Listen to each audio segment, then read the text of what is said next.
This is the Cafe Con Podcast. Hi, everybody. I'm Isaac. And I'm George. And this is the Cafe Con Podcast. And a very, very, very happy Mother's Day. Happy Mother's Day, everybody. Feliz Dia de las Madres to everybody out there. Man, it's good to be back. It's good to be doing one of these again. We haven't done these in a minute. And this episode, well, actually, before we get into the episode, let's talk about coffee. I've been having a lot of Starbucks lately, and it has been gravy. I've been having Starbucks every morning, and it's been great. But I've also been having Reverent coffee. Got to shout out Reverent again because I keep on having the Reverent Coffee Company. I'll tell you exactly what their blend is right now. I'll tell you how I like it. I took a picture of the bag. How you doing, dog? How's your coffee game been going? Good, man. I haven't had some in a little while, actually. Well, I had some a couple of days ago, like last week. Costa Rica blend.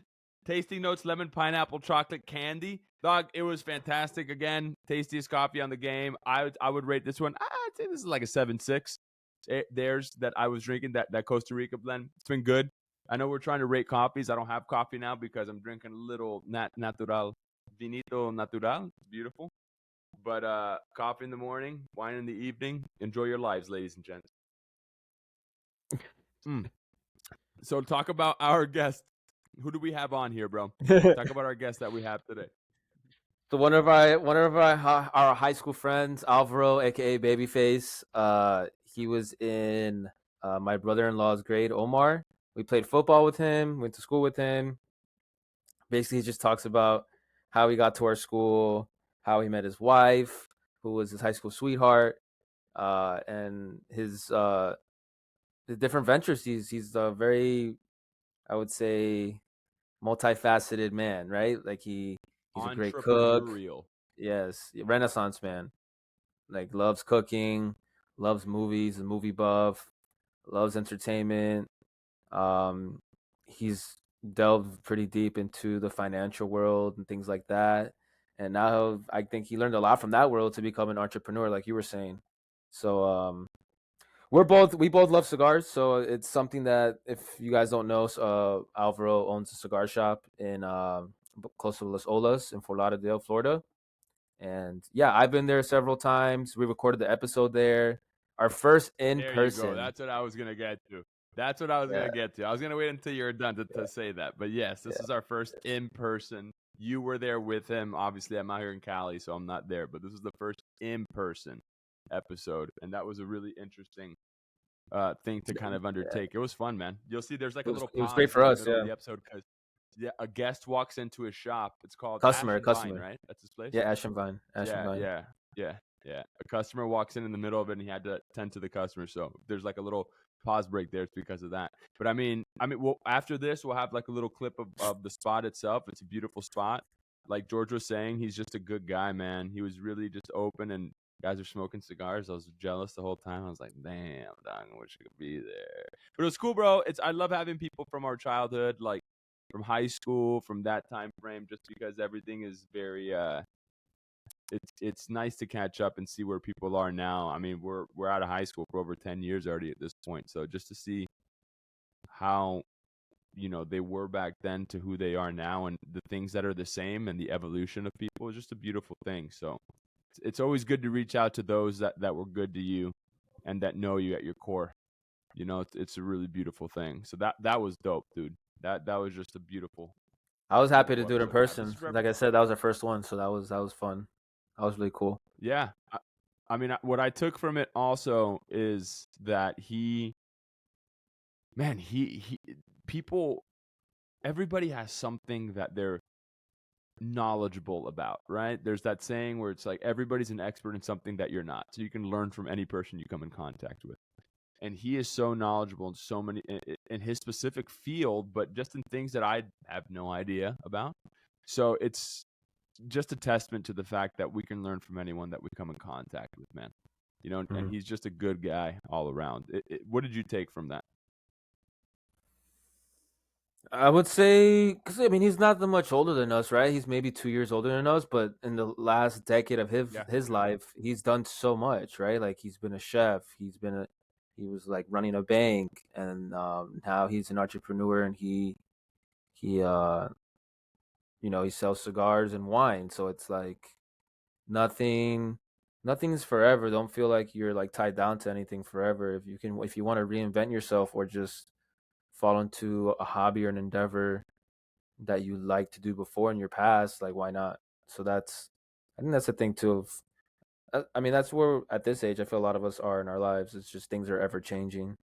So that's cool to see that it can be a success if you want to take it there, whatever passion you have. So that's cool. Agreed. I think why not is a great little slogan for this episode. Why not? Can't wait. Yeah. Why not? Can't wait. Tell them. I love you, bro. Love you Enjoy too, your bro. cafecitos, everybody. I thank you for listening. For those of you Thank that you. listen, we love you. If you guys have anything you guys want us to talk about, this is like an open forum, man. This is a conversation. We just this started out of a place of love. We want you guys to feel loved. We want you guys to know that we're doing we're doing this in a large part just to learn about ourselves, learn about other people. But if there's something that you guys want us to cover, don't hesitate to reach out, and we may cover it, we may not. Depends on how good the coffee is. But regardless, we love you guys. Thank you. And don't forget. And don't ever forget. This is the Cafe con Podcast. That was nice.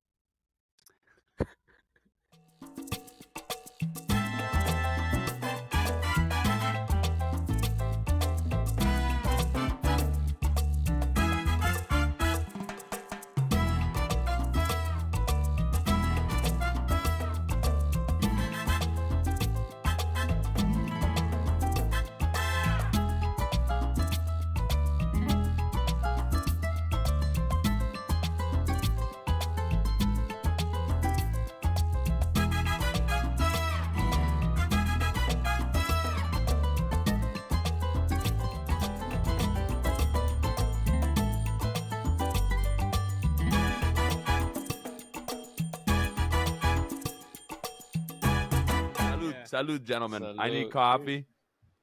I definitely need coffee right now. So cheers to you. To our first in-person episode. I'm so excited. To the esteemed George. You wanna give a little intro as to who we're talking to? I want you to do it. I want you to do it, man. Ladies and gentlemen. No. This guest is a special guest because this is somebody from the hometown, from the blood, from the mud. This is somebody who's known us for many, many moons. He is not only a culinary genius and expert, not only is his family intertwined with the culinary expertise of the world, but also, as you can see behind them, Ash and Vine. Today, ladies and gentlemen, we give you Alvaro Babyface. I don't even know how to say your last name. Cornavaca? Cornavaca. That's why I always say Cornacova. Cornavaca. I'll smoke to that. God damn, that looks amazing. What you guys Thank have you for having me, bro. Thank you for coming on. Thank you for taking time out of your Sunday. Thank you for allowing us to set up in your shop. This is going to be a blessing. How have you been, bro? How are you doing? Good, man. Thriving, surviving. being a dad. Being a dad for sure. So you could thank Gabby for letting me letting you guys borrow me for today. I was gonna say thank you, Gabby. At a certain point, I was gonna say thank you, Gabby. Shout out. How's everything going, bro? How are the kids? How's the family? Doing well, bro. Honestly, time is just flying. The little one is not so little anymore.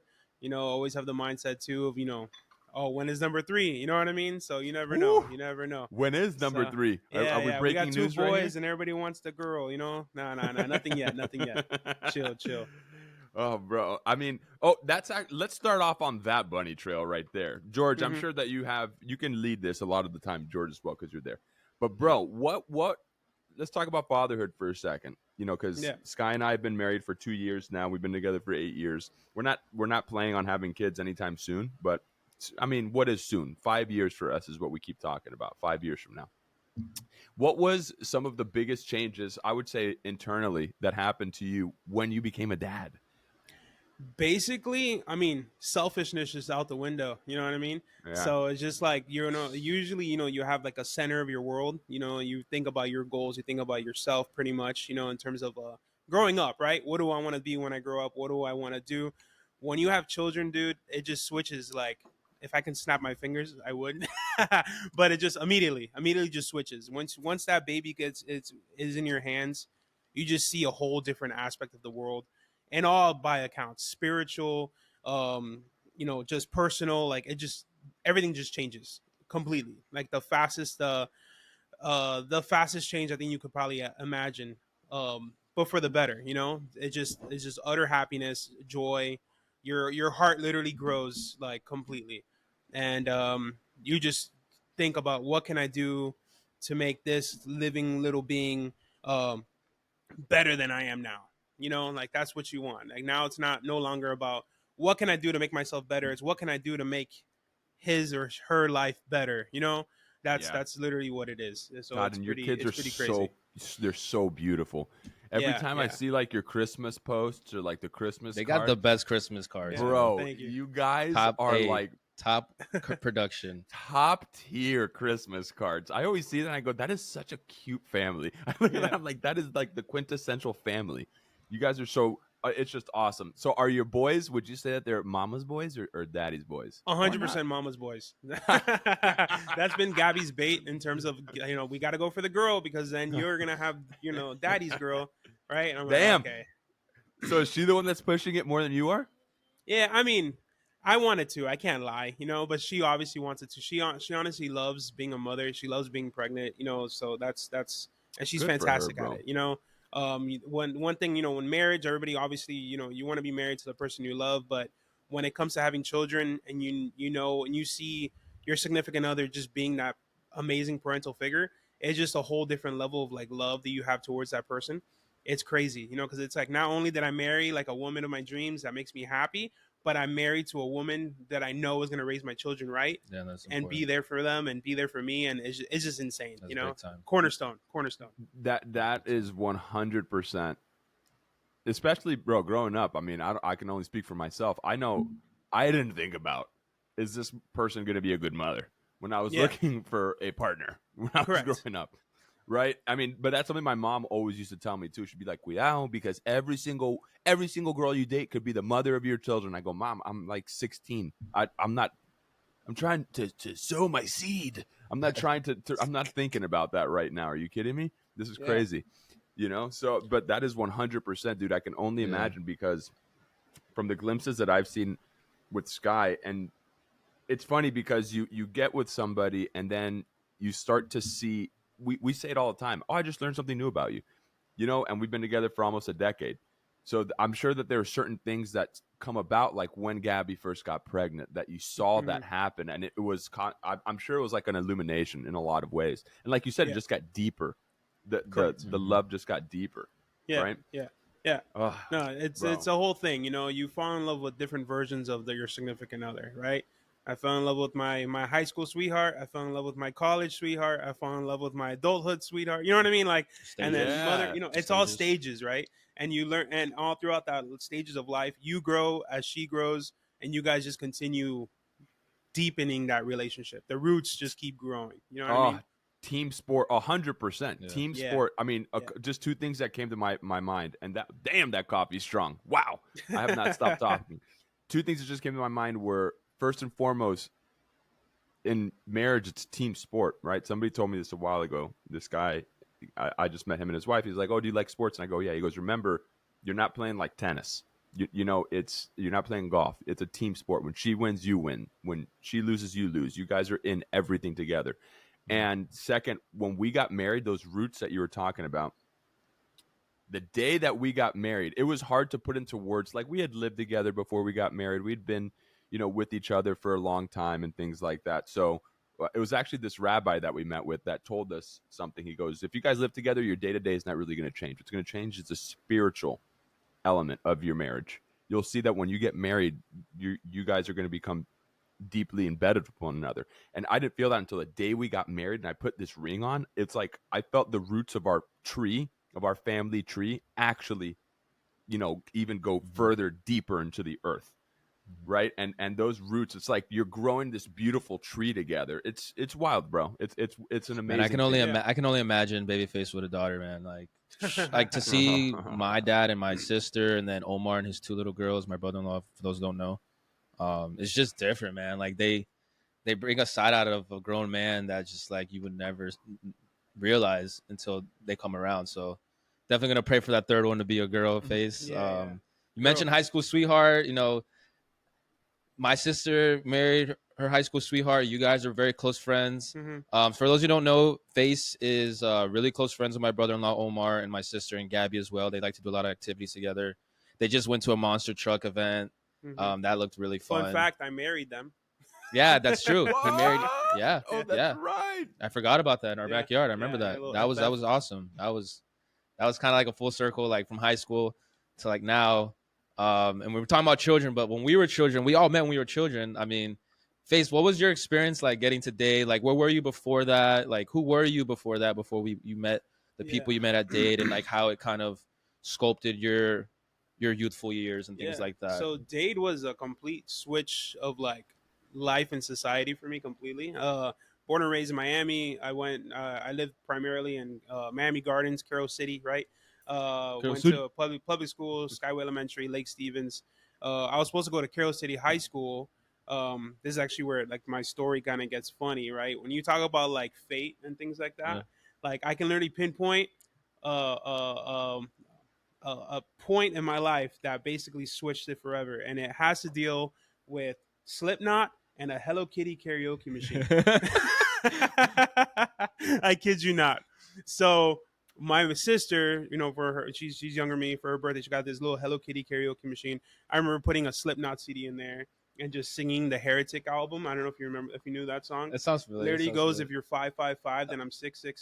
So I think about like a middle school kid singing that. So my mom heard me just screaming that right in the microphone, because that was super metal in a Hello Kitty karaoke machine. But either way, she heard that and she's like, "You need Jesus," and she literally had my grandma send me to church. So. True story. So boom, the next following Sunday, right after that incident, I go to church. Right there, a guy named Joel Perez. I don't know if you know Priscilla's father, Priscilla Perez. They also went to. Yeah. I So remember Joel Priscilla. Perez went to. Shout out Priscilla. Yeah, I love Priscilla. he went to that school. He went to that church, Emmanuel Christian Church, right off the Palmetto. Okay. He saw me. I was always a big kid, always. I was already by 13 years old. I was already 6 feet. And so he saw me and he asked my grandma, like, "Who's this?" Said, "My grandson. How old is he? What school is he going to?" Blah, blah, blah. Found out that I'm about to go to high school. And he goes, "You want to play football?"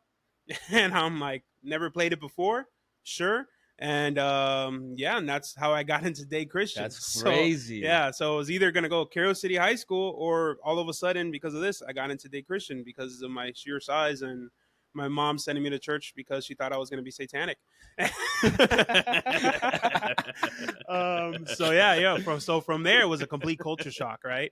The school, Lake Stevens, where I went to, wasn't, the safest. It was a little rough, wasn't it? A little bit. I had some teammates in Miami Lakes that went there. It was rough, like fights fights had to and watch stuff. your back, right? Yeah. They had a couple things here, a lot of, gang stuff, kind of things going on. They would have this, this nice day called Cracker Day, where if a certain shade of a color of your skin, you gotta kind of watch out, so things like that. I had those kind of things. Yeah, that school was wild. So man. you kind of have to watch your back a little I heard bit. a lot in of things about Lake Stevens. Yeah, as a big guy, I always was kind of a little bit of a target, so I can say I'm a victim of bullying, right? So when I went to Dade, it was just weird, right? Going into somewhere where like everybody's friendly, everybody's like full of love and cheerful and happy. It was very strange, even to the point. I remember when we were there, because I was part of a big group of of an influx of recruits pretty much for Yeah, the football a team. bunch of new kids That around was that like the time came. beginning. That was the beginning Yeah. of when Yeah, the yeah. football So team I started came to in recruit. with like, Daniel Mack, then, went to Wake Forest, Jonathan Inoa, Omar, a couple people, so we all came in like together, and we all experienced it together. We were all like, dude, this is completely different. Cause even Omar went, to public school as well. So we were all like, dude, this is like a whole different world. And I would never forget, first, Gabby was actually one of the first girls that actually talked to me at the school, and she Wow. was actually one of the reasons I was like, "This school is different," because literally I'm walking in not really knowing what to expect, and all of a sudden I see just this bubbly girl come like, "Hi, I'm Gabby. What's your name?" I'm like, She's "Oh my awesome, God, man. where am I?" She's You always know? been the same like Yeah, that, yeah, man. yeah, It's yeah. crazy. Yeah. So it was definitely different. How long man. did it take you to let your guard down? It took not too long, right? But I remember the first day, you're always, I don't want to compare it to like jail, when you go to school and stuff like that, but you want to watch your back, especially Yeah. coming from public school. I come in, I don't, the first day of school, especially in a new school, I don't want to seem like the punk, right? So Yeah. you never know who has bad intentions. Math class, sit down. Derek, Yeah, right? yeah, Derek yeah. Marrero. I see him. He looks Shout like a out little pretty Derek. boy jock kind of guy walking around. I'm like, my eye was already on him. I'm like, I don't trust this guy. He comes to me. He sees me. He goes, "Hey, welcome to Dade," with like a grin on his smile. I literally looked at him and just turned around. And just left him Damn. hanging. And he's like, "I guess not." You know what I mean? So, Yeah. because the last thing I wanted to do was be the butt of a joke, right? Yeah, right. And so that was just the thing. But eventually, I found out, everybody's cool. We were good. Seems like you met some of your closest friends right away. 'Cause Yeah, you yeah. and Derek are good friends. Yeah. Gabby, obviously, I mean, Yep. you're married to her now. Yeah. So it's like, Yeah, exactly. No, same thing. Even like Omar, when I first walked in, when I first got greeted into the school, was actually during like summer workouts before school started, and that's actually where I got my nickname that Babyface. day. Who gave you that nickname? Haido. Damn, Yeah. I remember Haido. Yeah. So when I walked into the gym, Coach Sonneborn literally goes, "Hey, welcome to the new freshman to the team." I walk in, everybody's lifting. Everybody's lifting in the gym. All of a sudden, I see this guy. He just racks his weights, sits up. Haido was always a big guy, muscular too. He comes up, he stands up, he walks straight towards me. Mind you, I'm brand new, young, never played football in my life. I'm like, dude, this is literally like intimidating. A whole room of guys just lifting, and this one guy just, he was hulking to me at the point, right? Walks up to me and he just look at you, and he grabs me by the cheeks in front of the whole team and goes, "You have such a baby face." And boom, it stuck. The entire team for the rest of the summer was calling me baby. Did you hate that nickname at first? At the beginning, yeah. I would have too. Hell yeah. I would too, bro. I would have too. Yeah, at the But you beginning. realize like people just gave it as like a sense of like it was endearment. It wasn't like or were people picking on you with that name? Not really. No. Okay. In the beginning, I felt it. It was a little bit of a picking at me, but it didn't really feel that way really fast. Okay. And yeah, everybody, because also my first name is Alvaro, and it doesn't matter how many times I say it. Everybody always calls me Alfredo or They Albert butcher it. or something, Yeah. So what's easier to call me, Yeah. Alvaro or Babyface? So Yeah. I understand. So so after that, it stuck. Even my mom came. She had to go to do some stuff at the office. The first day of school, we're walking through.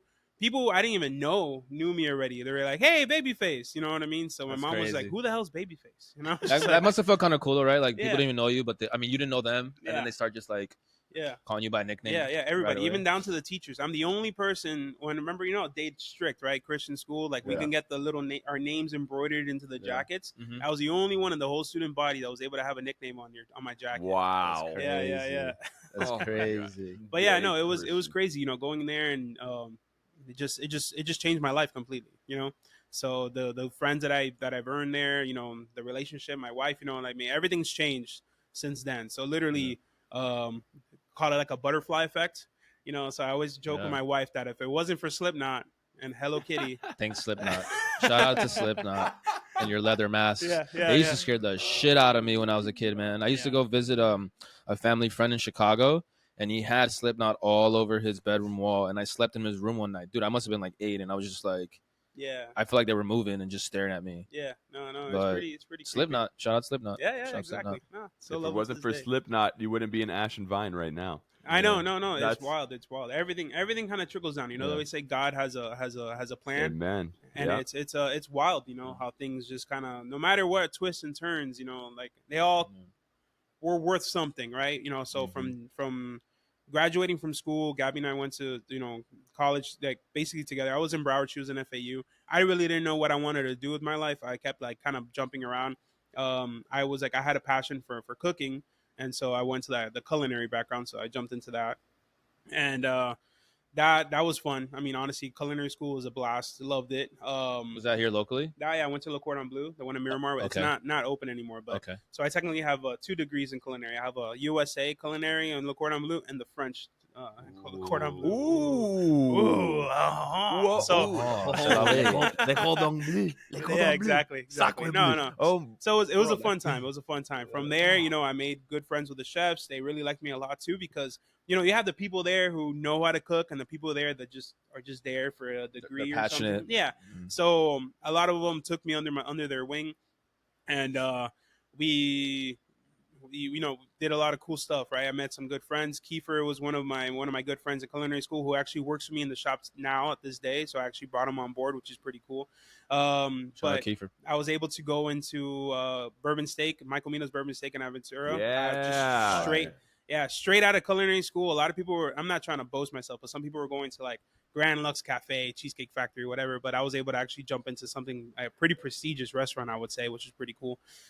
Worked there for a little bit, but everything obviously has like, you get a realization, right? Like I love cooking, but when I was in the restaurant, it's a whole different animal, right? I mean, if you watch like The Bear or Burnt Yes, or I was something gonna like say that, yes, chef. Yes, Yeah. chef. Yes, chef. Yeah, Burnt it's and pretty, the Bear. it's grinding. Burnt is one of my favorite movies. It's a low-key Yeah. movie that people haven't seen. I love that movie, and The Bear is Mhm. wild. I love that show.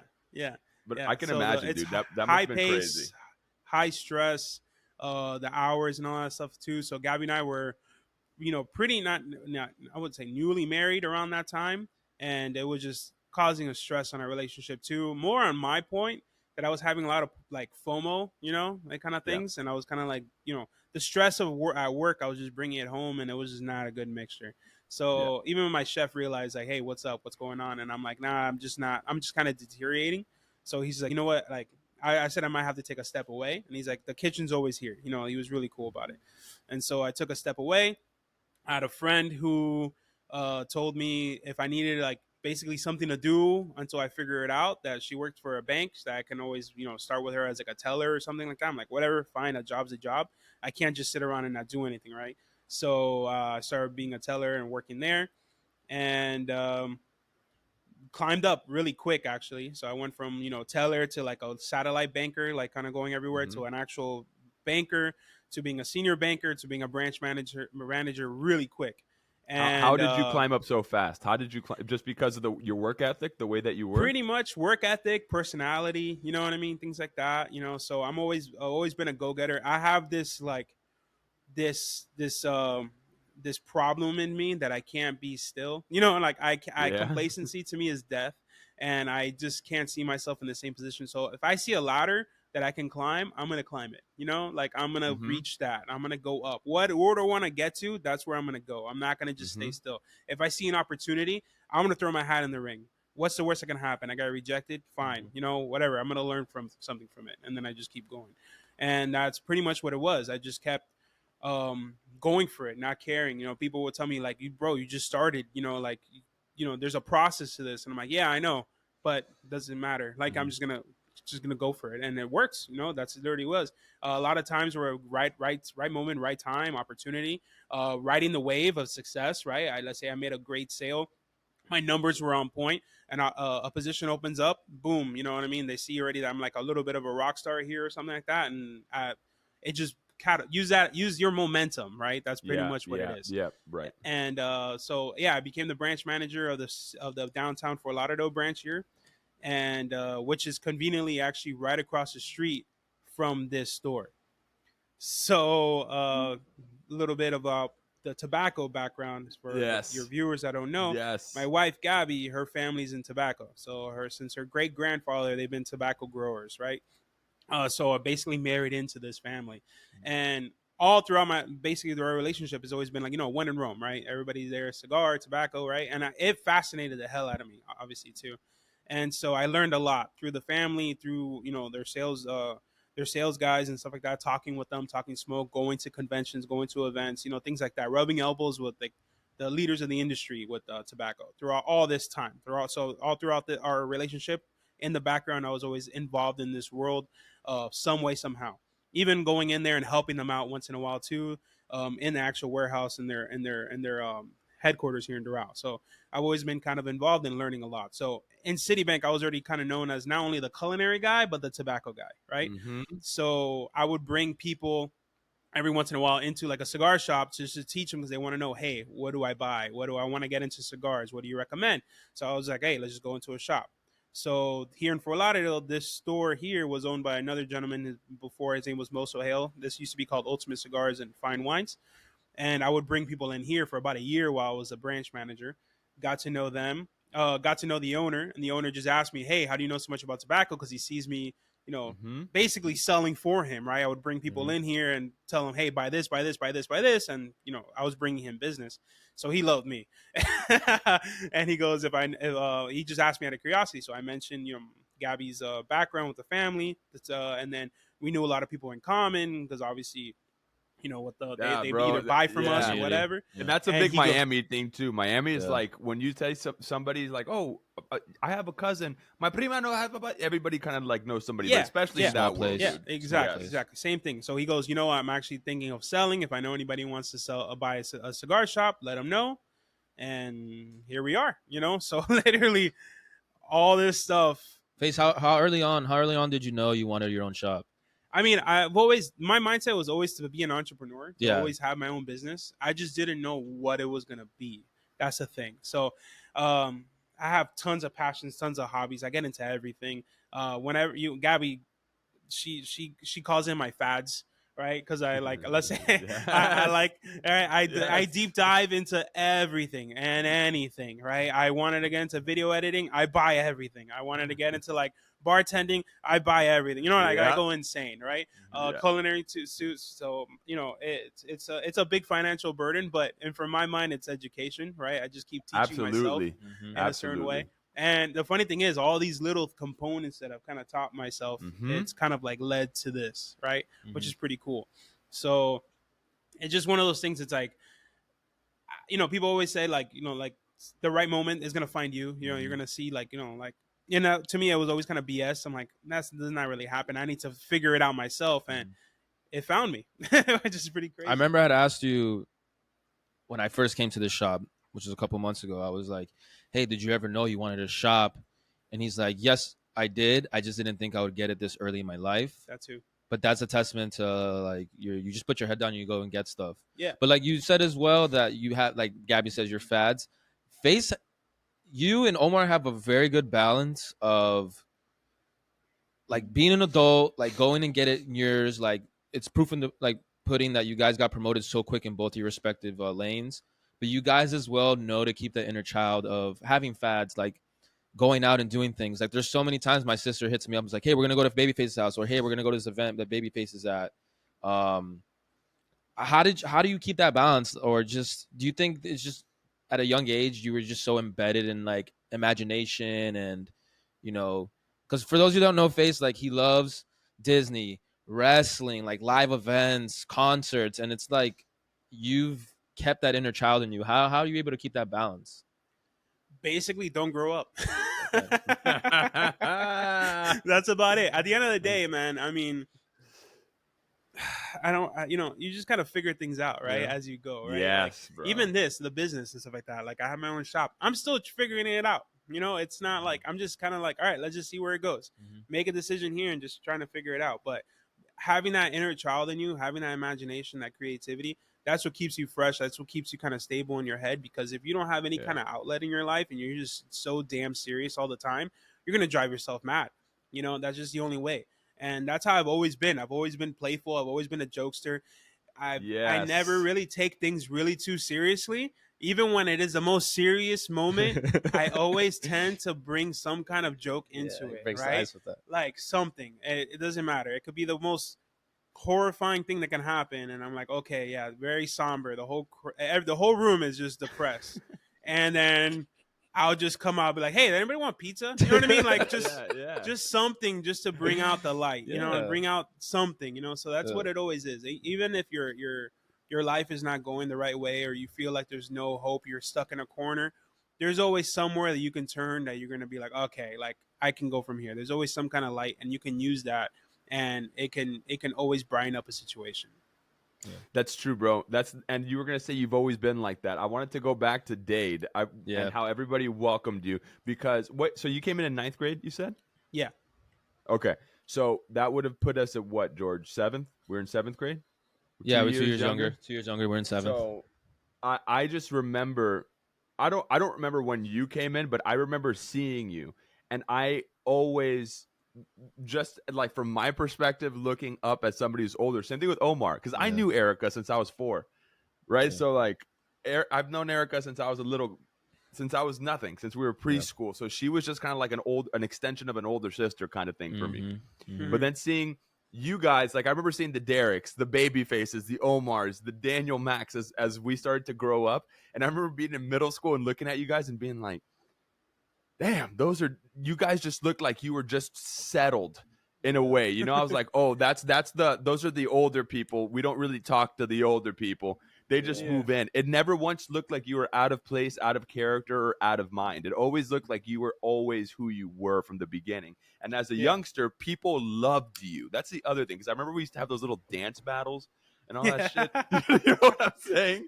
After lunch, you remember the dance battles and Babyface was, and people were always like, Babyface, and I just remember thinking, man, people love this guy. I remember thinking that literally as a young kid, you know, bro, you get into high school, especially in a school like that, and you're a 9th grader and somebody's an 11th grader, you're an underclassman. Those are the elder statesmen, and you kind of, you know, you don't want to stomp on anybody's, you know, ruffle any feathers or anything. I just remember looking at Babyface being like, damn, that guy is he's so fucking cool. You just always look, you just always look so comfortable in who you were, you know. You never looked out of sorts, you know, from a young kid's perspective looking up. And that's carried over, bro. The last time I saw you, I was trying to think when I was getting ready for this, when the last time I saw you, it was years ago out here in LA.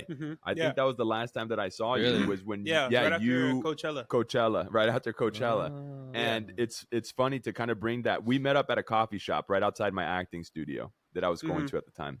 And I actually had to go last night to that acting studio because it's closing down. It's been there for like 25 years or whatever, and it's closing down. And that coffee shop is no longer there. Yeah. Right. So it's like thinking about you know, I'm going to talk to you and where we met up, and that's no longer there. This acting studio is closing down. It was just kind of like the whole passage of time kind of hit me, you know, because that was probably 7 years ago, if not a little bit more, something like that. Yeah. It had to have been. It was before you had kids that you came out here. So that, and again, seeing Gabby, Erica and Omar too, but specifically you and Gabby, because I don't see you guys as much as I see Erica and Omar. You guys were the same.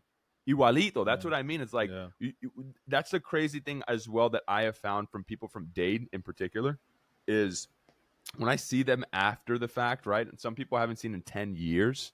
I see them, I'm like, dude, you're the same person that I remember. I feel like Dade Christian had this weird space of cultivation for people to, we, in a weird way, we kind of figured out who we were going to be even after we left there, because it was this strange second home, like you were talking about.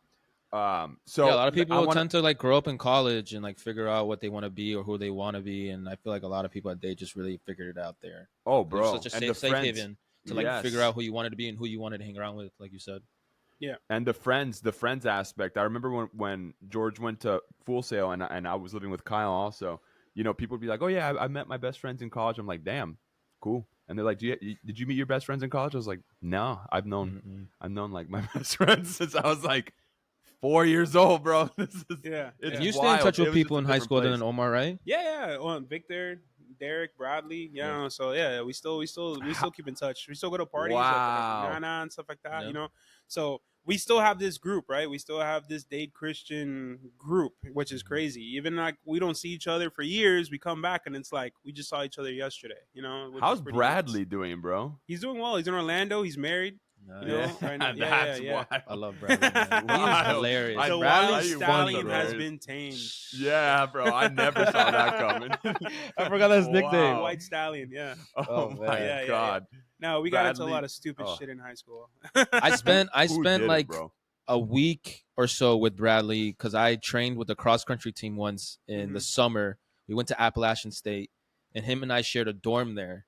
And dude, the funniest kid, Yeah. one of the funniest kids I ever met in high school, For sure. by far. For sure. And he's not even trying to be funny, but he's witty. Yeah. But even when he's not trying to be witty, it's just hilarious. Yeah. Yeah. The white Hilarious. Jews, one of the he was in the minority in the white kids that went to day Christian, bro, because it For real. was mostly Yeah. Latino, Caribbean, black, Uh-huh. and then you Yeah. had I'm Bradley Tish. I remember he was very Bradley artistic Tish. too. He was very artistic. That's the one thing I remember Super. about Bradley. Yeah, And he guitar, used to draw drawing. and draw. Yeah, Oh yeah. my God, I remember he Mhm. used to draw like an animal. Yeah. Mhm. Oh Yeah. my God. Okay, so that was a little bunny trail right there. You see, I told you we're gonna have a lot of these. Yeah. I want to go to Ash and Vine. Now, I want to tell you what I think the name means, and then I think I'm wrong, but this is what I Mhm. think it means, and then you correct me. So the Ash, obviously, for the cigar, right? Mhm. Now, the Vine, that's where I'm getting tripped up on the name, because Vine to me speaks of wine. That's where I think of Vine. But Okay. I don't think it's wine that we're dealing with. I think it's still something to do with tobacco, but I'm going to go with still wine. What Yeah. does Ash and Vine mean? Correct. So ash, Yes. the ash of a cigar, and then vine, the wine. Wait Wine till you hear grapes. my guess. Yeah. So we Yes. actually we not only sell premium cigars, we also sell premium wine. Oh my God. Okay. All right. Yeah, Now so we're good talking job. my language. Dude, Thank I'm an you. idiot. I thought Ash was because his son's name is Ashton. That's another one. And he's like, no, dude, Ash from like a cigar. I'm like, Yeah, I mean it's both. I You're technically guess, still yeah, right. yeah. Technically still I right. thought it was could be because of Pokemon, but yeah. that's very niche. So let's talk about why did you guys decide to do Ash and Vine? Because you were planning on selling premium wines as well.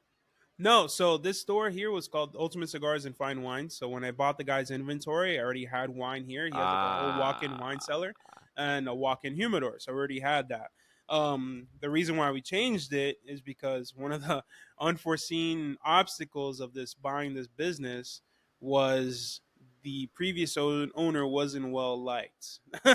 You know, so when we bought the space and we renovated, right? The first person I walked in was just like, "Hey, where's Mo?" And I'm like, "No, Mo doesn't own this place anymore. It's me." And they're like, "Thank God." I'm like, "Oh no!" And literally had to change everything. Yeah. you must have that so Perception. many You have to- times, right? I remember you No, told me one yeah. day, you're like, every time someone Yeah. came in, they're like, Wild. what's going on here? This is what we needed, man. We needed like an episode like this.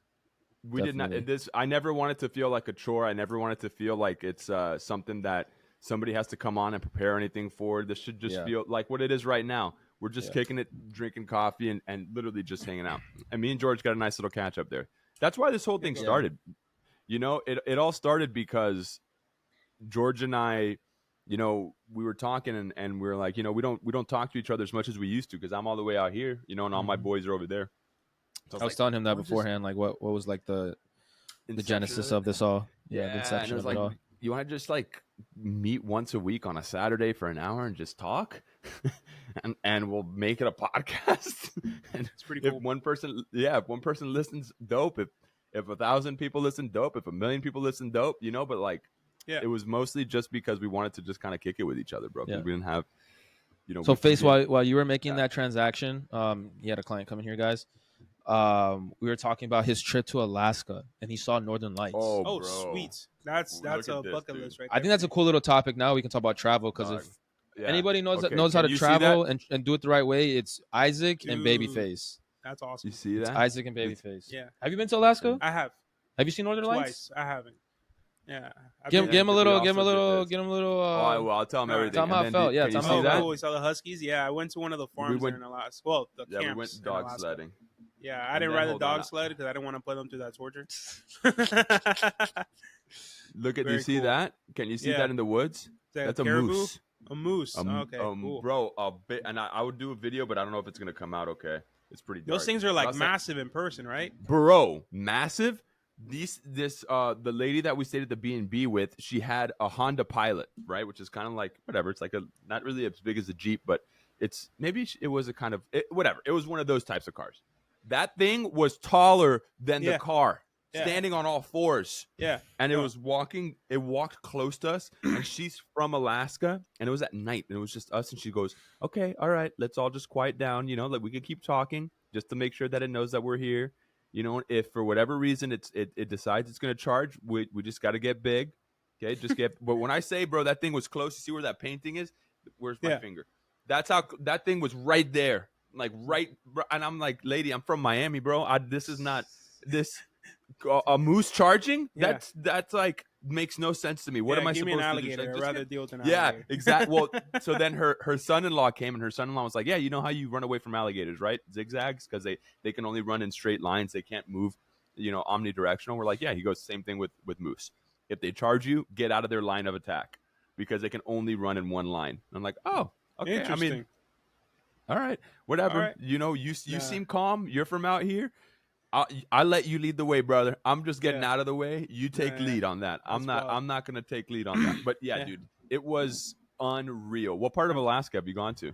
All over the place. I did. I've cruised there twice. So out of Vancouver with Royal and Disney, we've done that, and then we've done the land portion, which is the land tour. So I've been all over the place.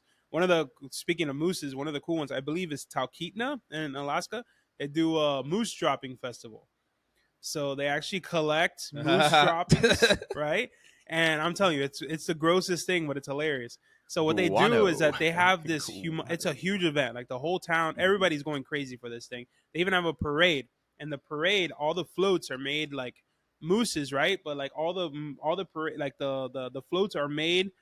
No. Think of like how you use like Swarovski crystals or whatever like that. Like everything's like embedded, bedazzled? bedazzled and moose droppings. No. Literally. So they kind of like, when like dog shit gets like powdered. So they do something like that. So it's kind of like powdered, and that's what they use. And then the funny thing is, so they have the parade. Everybody goes crazy. They have obviously like a whole festival, and they have tents and everything's themed around moose droppings or whatever. Like moose dropping chocolates or things like that, right? It's not. Obviously chocolate, right? But then the piece de la resistance, the main event of this whole thing is the moose dropping, right? So they have this big target painted on the floor, a humongous target, and you get to pick a number, right? So everybody gets a number, and they give you a little pin that's made of actual moose dropping, and this has a number on it. So what it is that they have this big net. And inside there, they just have a bunch of moose droppings or pellets or whatever numbers. And they drop it from like a crane or a helicopter. I can't remember exactly what it was, but from up the sky, they drop all these moose pellet droppings right into the target. And whoever's closest to the bullseye wins the grand prize. So everybody's just like super hyped for this. It's like the biggest thing, So we were there for that, which was wild to see. It was the craziest thing. It was actually a lot of fun that we had so much fun with moose shit. What city was this in again? Talkeetna. Which also if I remember correctly, they also have like one of the world's like strongest beers that they make in their brewery there. That's like illegal. Oh, I believe that. And like all the rest of the country, something like that. Alaska's such a unique place, man.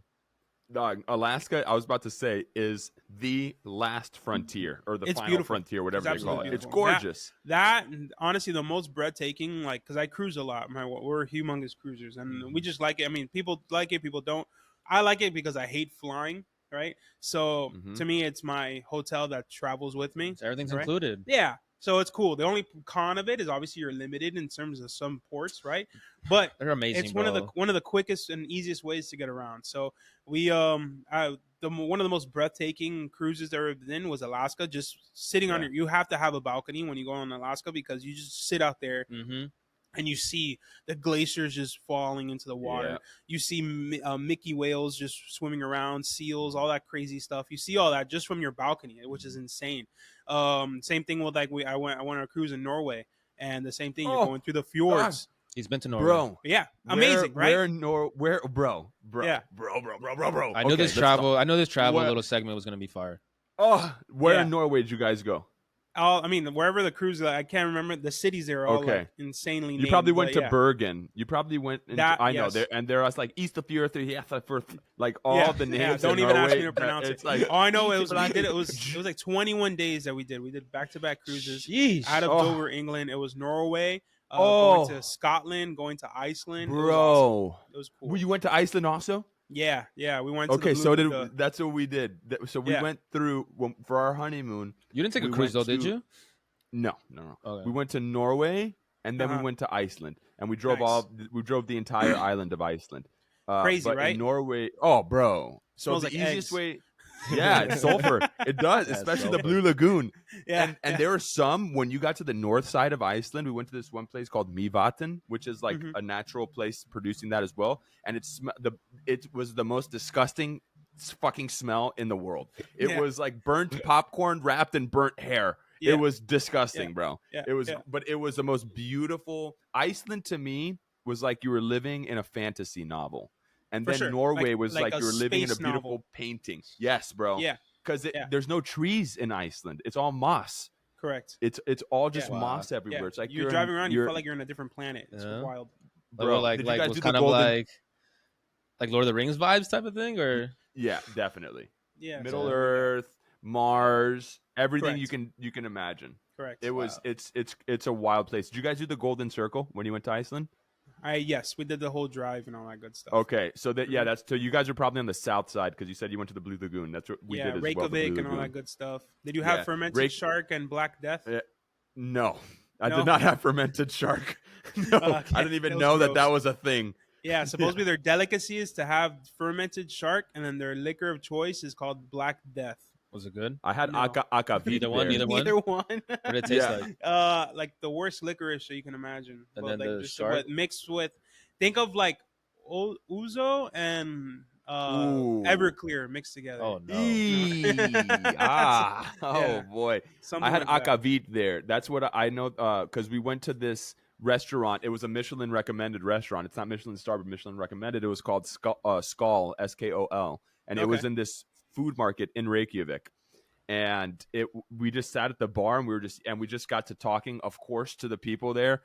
And we just found out about natural wines in Norway. So we Mhm. drank like, orange wine, raspberry wine, lime wine. We were fucking drinking everything because whatever. It was our honeymoon now. We were having a great time.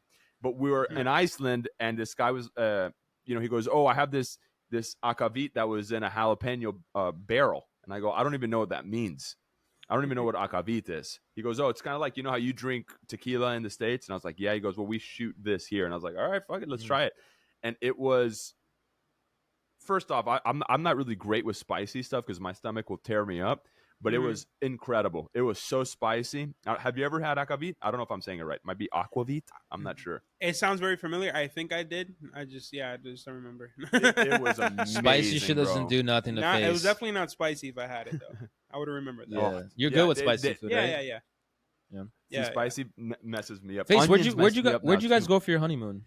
For my honeymoon, we went. There was Disney for a week, and then we went to not Saint Lucia, Antigua. Antigua. Oh, Yeah. I hear it's beautiful, Yeah, it was right? beautiful. Yeah, yeah. Dude, you just had your 10-year anniversary. Yes. Last week was it? Yes. What? Yeah. Congratulations! Thank you, thank you, thank you. I just yeah. thought of that. Of Remember being that? married for 10 years. Married for 10 Yeah, years. dude. Yeah. Wow. We've been with each other for 16. Right, 16. That's like my Okay. parents. My parents got married around that age too. Well, you were like 23, 20. Correct. Yeah. Yeah. Yeah. My parents too. Wow, God bless you, bro. Wow, dude, That's that's incredible. And 2 kids fire. later. Yeah. What so I hate asking about what's the secret because I don't really think that's personally I don't think there is a secret. What are some observations you've made in your relationship that's changed since from when you first got married to now over that 10 years or that have stayed the same? What are some things that have I mean, saying the That you can same, observe. the same thing. Like the song. You make me feel so young, right? Like that kind of thing. Yeah. When you date your high school sweetheart, that's literally the theme song, right? Because that's literally what it is. Like you feel like the same person you just been. I see her sometimes. I'm like, hey, we're gonna go to history class together. You know what I mean? Like and this is you still get that, which is pretty cool, right? So it's just a matter of just growing together, right? You guys, especially from the high school sweetheart standpoint, we were kids. We didn't know exactly who we are. We still don't know who we are. We're slowly still gaining our personality and our sense of self, right? Yeah. And but we're doing that together, which is crazy. So obviously we have our low moments. She has a low moment. I'm with her for that low moment. I'm having my low moment. She's having that low moment with me, right? We both have it together. We both go through it together. And marriage is a work. I can't tell you that we're perfect. We've had our issues, right? We've had our troubles, right? Things like that. When you think like like, is this, can we make it through this, right? Like, this is where it's really we're struggling here, right? But because of the foundation we have, where we were able to work things out, we're able to get through it and grow stronger because of it. And it's just more of a matter that you just get more in sync, right? When something's up, or it's just more of a matter of like like you can have like self-consciousness, right? Eventually, like, you're being the chubby guy, right? Before I always wanted to go, if I go in the pool, I always have to wear a t-shirt, right? Because but after a while, you're like, what, fuck it, that's it. Yeah. And it's kind of in the sense with the same thing with the marriage and a relationship. You're not self-conscious about it with each other anymore. Like, your guard just goes down, right? Yeah. There's no sense of lying. There's no sense of hiding anything. You're just completely blunt with each other. Just be. Yeah, eventually you just start getting to that point where you're just absolutely real, and You both accept each other as that. yeah, correct. And it's kind of a beautiful thing, right? In terms of like, I was not, being in a Latin household, right? We got to be hombre, can't show emotion, right? Machismo and all that. Machismo, right?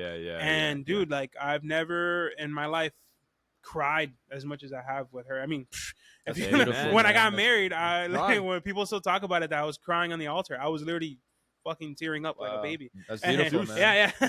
I mean, we come. Ditto, I bro. mean, Good for like, you. like you said, like the generation before us being like, they're obviously Hispanic. There's always that pressure from like older generations of being an hombre, and like, pero at the same time too, it's like we probably have all had females in our lives that influenced us so much to where we're in tune with our I was gonna say feminine, but more so like our emotional side, right? Yeah. So it's Yeah. I definitely want to meet somebody one day that I can pour myself into and show those sides of myself, because it's like, if not them, then who? Yeah, Right? yeah. Like, so it's a beautiful thing. You're able to confide in someone like that, and I mean, you guys have known each other for damn near 20 years. Yeah, pretty much. Almost your entire Fire, life. bro. Yeah, literally. Bro, Yeah, we put Like, it it's that way. like it's like they can make a Disney movie out of like your marriage and my sister's marriage of like Yeah. high school sweetheart. I mean, that's what movies used to Yep. be about. Like, Yeah, very yeah. traditional. Bro, Kristen Bro. and Eric Yeah, also. I was them talking too. to Yeah. Kristen the other day, Yeah. and because we talk, and they just had a baby. God bless that little girl, Yeah. man. But it's that's something that I talk about. I was talking to my wife about what you guys are just talking about. Tenemos que ser hombre, porque we, un hombre que no llore. No, you don't cry. Don't all that shit. Mhm. And I was talking to my wife yesterday about it, or a couple of days ago. Uh-oh. Are you blacked out? Oh, Yeah, he's good. there We're he back is. now. We're back now. Hold on. Sopranos We're effect back. right You there. got a phone call? No, I didn't get a phone call. That was weird. I don't know what You're good happened. now though. It says you're recording still. Yeah, it says I'm still recording. I mean, you Okay, have the red cool. dot on your screen. It's blinking, so you're good. Yeah, both actual recording is higher quality. Yeah, everybody's still recording. That was weird. No, what I was saying was we were just kind of. Oh, hold on, let me change my camera. We're talking about how this phone is so weird. I don't know what happened. How when you are with somebody that allows, for instance, if I'm masculine enough to allow her to be as feminine as she possibly can be, it allows for her to fully live in that power and also exhibit other masculine energy. Same thing with myself. Like, she fulfills the portion of our relationship that's the yin to my yang. So I'm able to be that emotional and bring out whatever feminine side you want to call it, right? Mhm. And I think that you need to have that perfect balance of when you find somebody that allows you to have that balance of both. Because we're not robots. I think everybody cries. Yeah.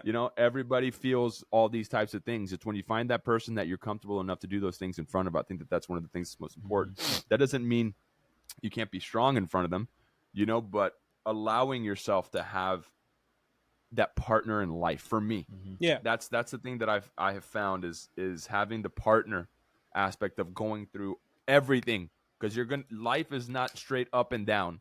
It's backwards, sideways, upside down, forward, take 2 steps back, continue walking forward. Oh, I have to move this big boulder. Oh, I just blew out my back. I have to lay here for a second. Let me get back. You know what I'm saying? Like, it's all those things. And to find somebody that's there to walk with you is one of the greatest gifts in the world, bro. And having somebody that's known you since you were a kid to see who you are now, bro, I can't imagine. That's like she saw you become a man. You know what I mean? And you saw her become a woman. That's like unbelievable. No, it's wild, dude. It's wild. She knows me better than I know myself. That's cool though. Yeah. There's times that she's like, "You're like," I'm talking to her. She's like, "You're lying," or "You're what's up? What's going on?" You know what I mean? Talk to me. Like, it's crazy. Yeah, exactly. Tell me how you're really feeling. Exactly.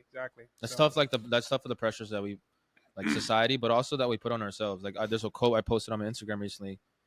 I knew this quote like maybe like 2 or 3 months ago, but I love this quote where it's, "We suffer more in imagination than reality." Yeah, Seneca. That's a good stoic. It's crazy, bro. Especially as guys. I mean, we can't speak on women's behalves because that's not our experience. But we can all relate that. Like, even on the. Do you remember like maybe on the dating scene, you're like, man, what happens if this happens on the date and this and that? And it's like you're not even at the date yet.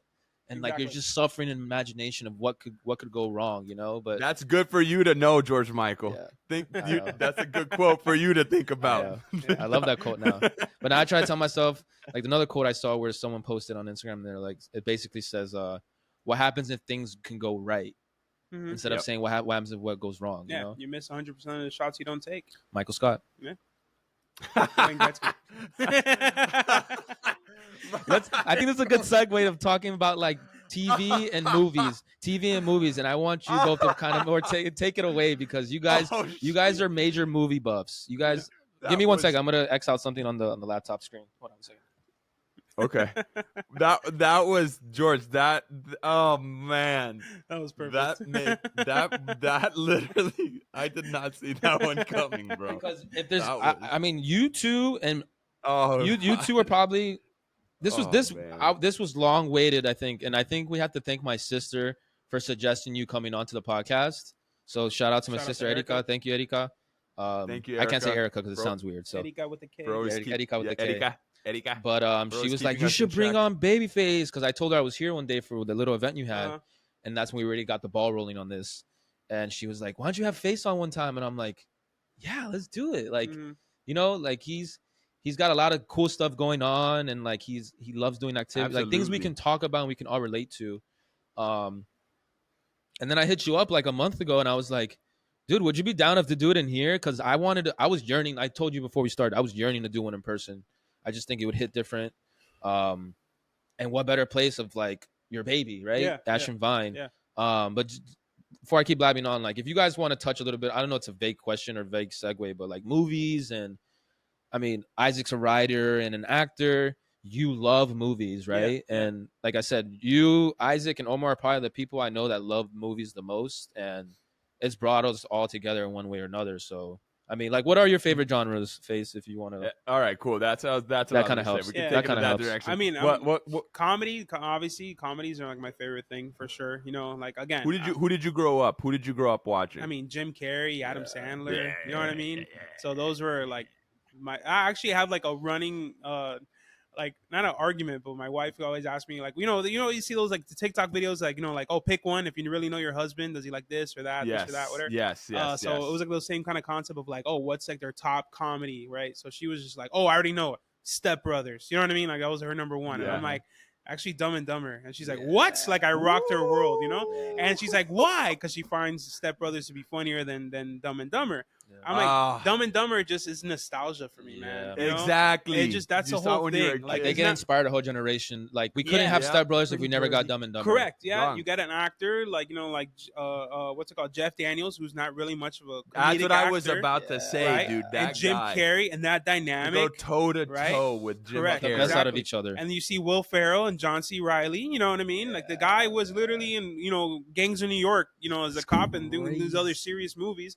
And look at him being all crazy. Will Ferrell brought the best out of him in that aspect. It, but it's a yin and yang kind of concept, right? That you got to do. You can't have two comedic masterminds together because they're just going to clash and go against each other. Contests, you need to have something, balance. Right? Think about the movies. I always have like two comedic superstars together, they really don't work if you think about it, right? Yeah. But if you have, let's say, another one like Chris Tucker, Jackie Chan, right? Rush Hour, boom. Oh, You know what I mean? Perfect. Like, Oh. dude, insane. You know, so you really can't. Drama, because the people. That's the thing, is that in every good comedy there has to be drama. Yeah. Yeah. Same thing in every good drama. There has to be comedy. There has to be a sense of levity. I think that, as you know, and you can speak on this as well, just as anybody can speak on this that loves movies.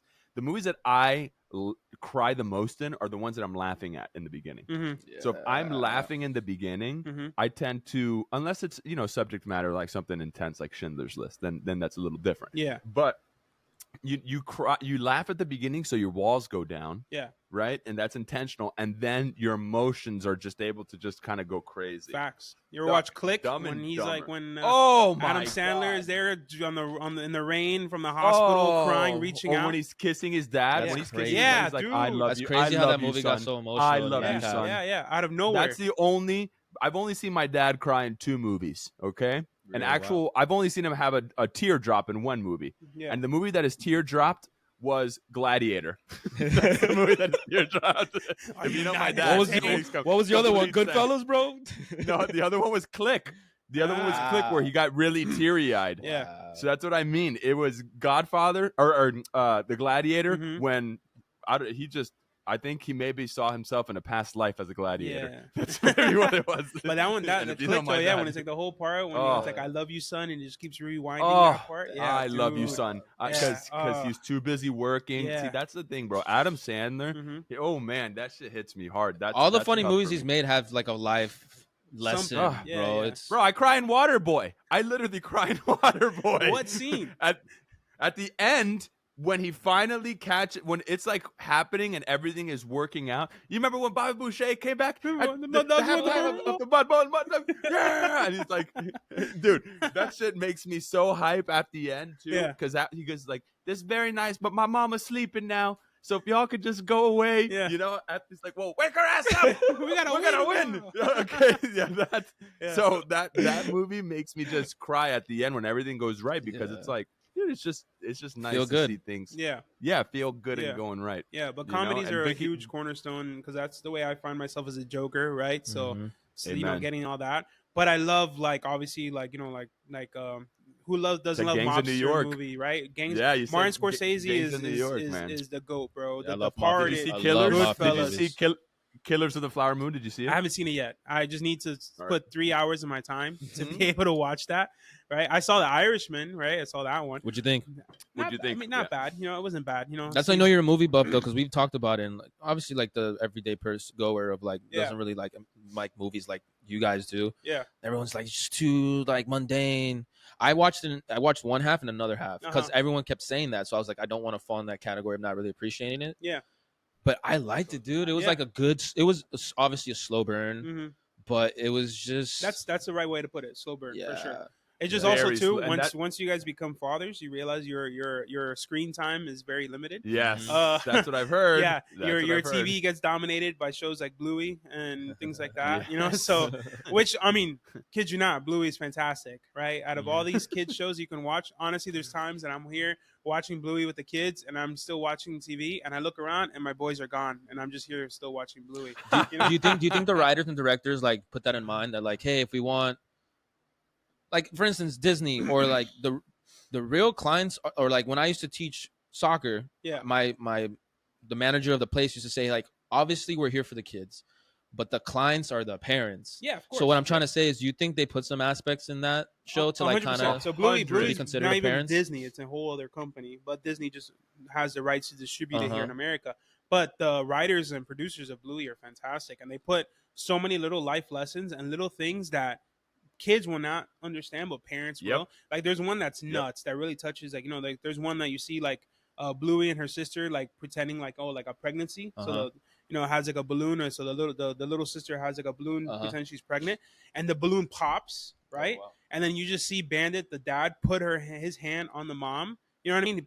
So that little nod right saw there that. just shows like, bro, they went through some kind of like child like labor Yep. loss or something like that. Yep, Because he's like, exactly. you know what I He's mean? Like, scared. And that's It's a great crazy. lesson for kids of showing of like yeah. what do people do when there's like time to grieve or like Yeah. not something doesn't go right. Yeah, and they even do stuff too. Like, so one of the things I actually really thank Bluey a lot for is there was one episode there that they found a little bird that got injured, right? And they call it, I believe it was Budgie or something like that. That's what they nicknamed it. So it was a little bird. They were trying to nurse it back to health. They took it to the vet, and the little girl, she's just worried about obviously if the bird came back, it was okay, and they had to break it to her that the bird didn't make it, right? And the bird died, and so they're like, she's obviously sad, but they get through it. And so we had a real life moment that I had a Yorkie. So my son was what 3 years old at the time, my oldest, and or maybe even whatever, so around there. My Yorkie actually passed away, and we had to explain to him Have to talk with what him. death is, because obviously the Yorkie's not around. So we actually related, remember that episode in Bluey with the budgie, you know what I mean? Like we actually used that to help him understand what death is and what happened. Correct. And he took it. He knows. He's like, yeah, that Chloe now is up in heaven with Papa Dios. You know what I mean? So it's pretty crazy. Those kind of how great some of these writers can do in terms of like teaching kids nowadays, which is awesome. Because I mean, I don't remember shows like that being like that when I was a kid. I just remember them just being utter chaos. Yeah. You know what I mean? Like, bro, go back and watch some of the shows that we watched when we were kids. yeah. And there's a lot of stuff in there, like even SpongeBob, bro. Mm-hmm. Yeah. SpongeBob. I wasn't really like a SpongeBob kid. Yeah. But I go back and watch. I've seen some episodes of SpongeBob as an adult, and I'm like, damn, this. I don't remember this being that deep. Yeah. And because you're seeing it now as an adult, and you go, wow, that was a crazy lesson. Yeah. Yeah. Even Pokemon. I remember Pokemon. Like I started rewatching the original Pokemon, and just the whole idea of, like friendship, having that thing, overcoming tribulations, dealing, with hurt, loss, this, that. He doesn't have a dad. He only has his mom. Like all these things. I remember watching it and being like, oh my God, there's a lot of life lessons. Yeah, I remember a lot of life lessons shows. being in like shows like Boy Meets World and things like that. Like those Oh are God, Mr. Feeney. Yeah. Rest in peace, Mr. Feeney. He died? Yeah, dude. No way. I did not know that. Yeah. I thought he was still alive. Yeah. When did that happen? Oh man, No. R.I.P. I think he died a couple of years ago. Yeah. R.I.P. Feeney. No way. I just remember the scene with him on the fence talking to Corey, Mm-hmm. About don't listen to what other people have to say about you type of thing. It Yeah. was something along those lines where he was just pretty much teaching him, like, if you always worry about what other people are going to say about you, you're never going to do anything in life. Yeah. And there's a lot of lessons, dude, and all that stuff. I think that's the beautiful thing about movies and TV shows and all that stuff that we're talking about now, is that it definitely teaches, a lot of. I was thinking about Pixar, Soul. Have you guys seen Soul? Yeah. No. What's that about? That is not a child's movie. Not at all. That's an adult movie. You haven't seen it, bro? It You should sounds watch familiar. it, George. Yeah, It's about Jamie Foxx is in it. Is the voice yeah. of the guy? So it's like a struggling, like he wanted to be like a jazz artist, right? It was like struggling. I think to I heard make of it big, this. and then being like just like a teacher, like basically like a studio teacher, and he finally got like his big break to perform in this club that he's been dying to perform at, where all his heroes were, and on the way there, the guy dies. Yeah. You know what I mean? Like how He falls crazy. through like a pothole. Yeah, Called literally- Soul? Yeah. Oh, okay. So- I've seen so this you movie. see I've seen this his- movie called Solo with Jamie Foxx, where he's like a crazy and strange violinist on the street. Yeah, gotcha. where he's thought you meant the that. homeless guy. But this one's nuts because you're like, oh, this guy's gonna finally get it, and then boom, nope, died. Goes up to like That's a Disney purgatory. movie? Yeah. It's a Yeah, cartoon? Yeah, it's a cartoon. Yeah. yeah, Pixar. Sounds familiar. Mm-hmm. Sounds familiar. Yeah. And then, but it just goes crazy. The reason why I say it's an adult movie, because after that, I don't want to. I'm just gonna give it away. Whatever. You're Spoiler probably alert. not gonna see it. It's been out for a while. Yeah, already, spoiler so- alert. I always Been say out if for the a movie, minute. if the movie been out for a year or Spoiler two alert. already, like there's no Oh excuse. yeah, There's yeah. no excuse for spoilers.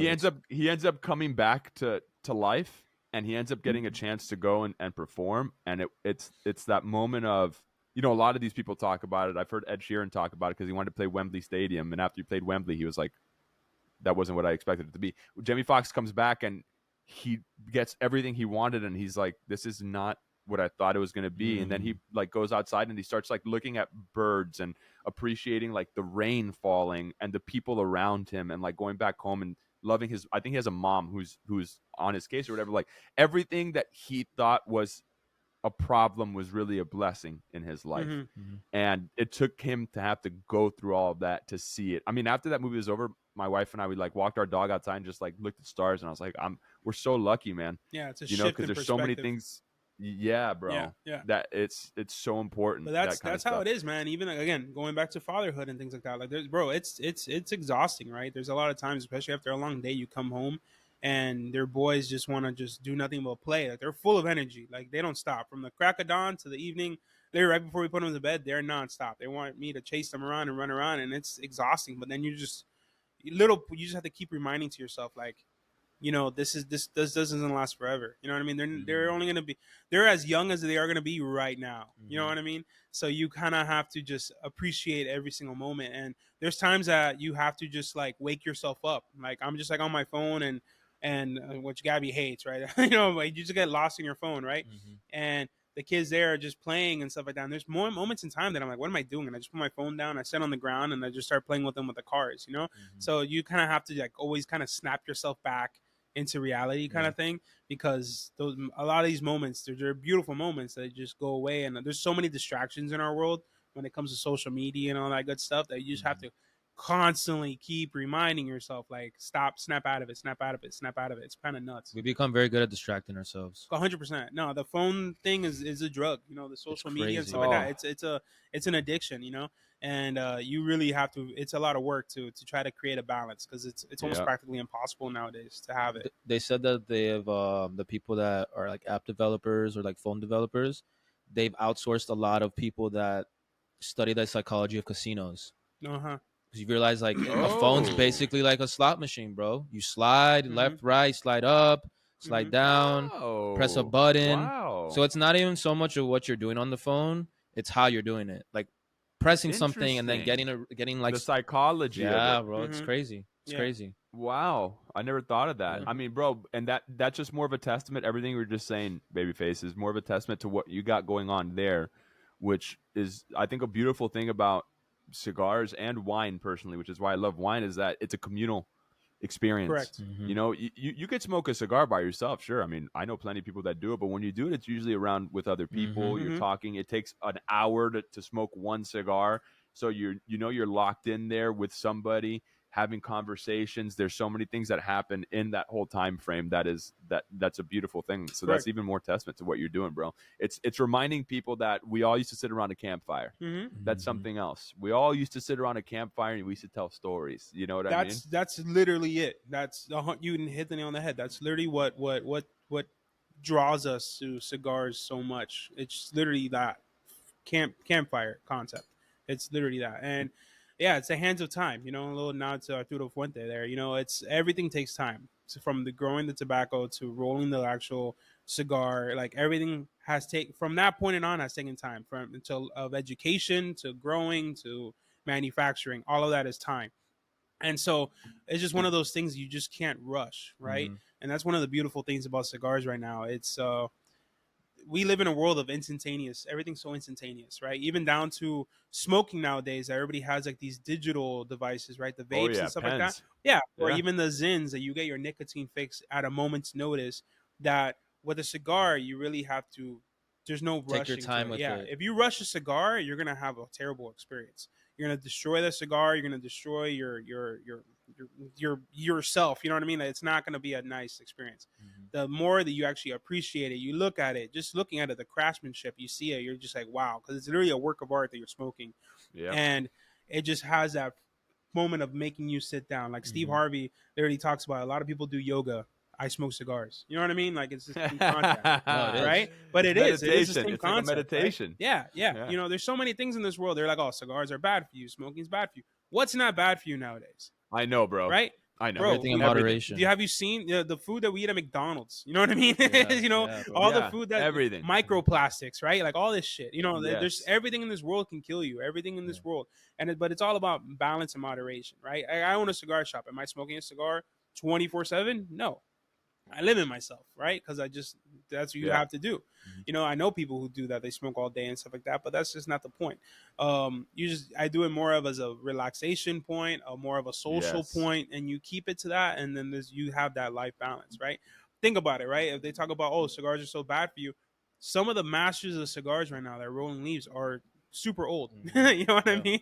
Like that's what I was gonna bring up too, bro. Yeah. And they could be chewing the tobacco leaf. They smoke it constantly, and they're like 89 years old. Correct. Living, and they're active. Whereas you could be 89 in un butacón, literally doing nothing. Yeah. You know what bro, I'm look saying? at your dad, bro. Bro, your dad Yeah, has but like the fountain of my youth, dad- bro. Like the guy. My dad is a that guy. We can't. bless him. That guy's Guy's different. the goat, man. God bless him. that guy. God bless He's him. crazy. Yeah. That guy. He loves you too, Babyface. Yeah. He No, loves I you, love bro. him. He's Your like, mom too. you know, we went to Babyface's shop the other day. You know what? I really like that place. He's a good guy. He's a good guy. He told us. I think you told him about Bourbon Steakhouse. Yeah. I think you were the one that. He's like, yeah. He told us to go to this steakhouse. Really good steak. I'm like, all right, good for you. That's awesome. It comes from a generation of like you either like someone or you don't. Where I feel like our generation's more like very lukewarm with things. Like we don't want to step on each other's feet. But Rossi will let you know if he likes somebody or not. Yeah. Like he's Rossi. a man's man. A Yeah. man's man. Yeah, I know. He's cool. That man. dude's Yeah, crazy. Super cool. Beautiful. I have a really dumb question about cigars now. The process of making cigars, because you said the process of time, right, from the growing to the rolling to the manufacturing to the production to the distribution. So is every cigar hand rolled? What is the process of physically getting a cigar rolled to then being sold to consumption? Yeah. So cigars, I mean, there's different ways. You can have hand rolled cigars and you can have machine rolled cigars, right? Yeah. So okay, the machine rolled cigars are pretty much like your blunts and your Phillies and your, those Yes, Dutch Masters. Those are like the machine rolled cigars, right? Hand rolled cigars, there's a process to it. There's typically 3 parts to a cigar: the wrapper, the binder, and the filler, right? So there's different parts of the actual tobacco leaf that you cultivate in order for those parts, right? Yeah. The top part of the leaf is usually the strongest part. That's where like the ligedo is. That's to strengthen it. And then on the bottom, that's where you get more of your leaves that you use for your wrapper. So tobaccos usually dispersed between grades, right? There's different grades of leaves that they use for the wrapper. Typically, the wrapper is where that you use the most beautiful parts of the leaf. The best leaves Right. is the wrapper. That's literally what you see. Mm-hmm. That's your show pony. You don't want it to be blemishing. You don't want it to have any kind of cracks or any kind of like that. You want it to be a nice, clean leaves, minimal veins. That's what you want. Anything that's not to that standard, that's right below, is usually typically uses binder. That's what keeps everything kind of compacted together, and everything that's whatever that's not really usable to be showed off is the filler, and that's usually kind of like put together, right? Like, usually they entubar, they book it, they put it together, they roll it together, they mold it, they put it in these press molds, and that's what creates the form. The binder keeps everything together, and then the wrapper just goes around it. And so that's typically it. And they cap it out as well. So these people that make these cigars in these factories are masters at their craft. It's insane. It's a beautiful thing to see it, them making these things. It's really cool. Watching somebody roll a cigar is a beautiful art form. If nobody's ever seen it, I highly encourage going to watch somebody doing that, because it is unbelievable. And some of these guys do it so fast. Yeah, they're looking right at you and talking fast to you, and they're like, it's yeah, wild. It really is wild. It's an art form, bro. It's something. It's like a welder or a carpenter. It's somebody that just knows what they're doing, and the feeling that I'm sure they can feel throughout the whole leaf. They know exactly where to go. That's the thing, the little details that go into that. So for somebody, give some recommendations, because I typically don't like a very strong cigar. Okay. Like if I smoke cigars, I like something that's a little bit more mild, because that's just who I am. So that's my thing, is that. So let's Same talk here. about Rex, because again, this is another dumb sort of somebody that has no wisdom or knowledge about cigars type of thing. For somebody that wants to get into smoking cigars and on the lower end of the strength of cigars and grades, what would you recommend? Or talk about those grades as well. Are grades based off potency, or is grade just based off of the quality of leaf? Pretty much the quality of leaf, right? The potency typically comes from like the fermentation process in the tobacco and stuff like that. Okay. There's different kinds of actual cigars you can go. You can go more in the natural route, right? Which is typically, your Connecticut leaves, which is kind of what for example, the Perdomo Champagne, what he's smoking there. Or you can go the Maduro, which is what I'm smoking here, is a Perdomo 20th anniversary Maduro. A little nod to Nick, who went to school with him. Yes, Right? Went to Shout school out. with the Perdomos. Shout Yeah, out. exactly. So I thought it was fitting. That's where I saw them rolling. Yeah, that's where I saw them rolling cigars. Yeah, I thought it was fitting, since we're all Dade boys, to have dual representation of another Dade alumni. Yeah. But yeah, we carry their family products here at the shop. But there's a lot of stuff that you can go on the route. So it really depends on Typically Connecticut is like the intro for a lot of people. Actually, flavored cigars tend to be the intro for people. So like Drew Right, Estate, they make a right. line called acid cigars, and these are like infused, right? They're not like so you have a lot of cigars that are flavored that are literally like lathered on, like the flavor is lathered onto the leaf, so Mm. you have a lot of like that grape-ness, whatever. But acids are really nice because they're more infused rather than flavored. But they're infused with like botanicals, tea leaves, things like that. So and they have a little bit of a sweetness Oh, to so it. it's not like chemical. It's not like chemically. Correct. It's more Yeah. natural Yeah. infusion. It doesn't taste so artificial. Oh, So it's pretty. They're really nice. interesting. Yeah. So they're still high end premium cigars, but they have a little flavor to it. So it's a nice, easy way to get into it, right? Because you're not tasting. Because a lot of times I like to relate it to like when you start drinking whiskey for the first time.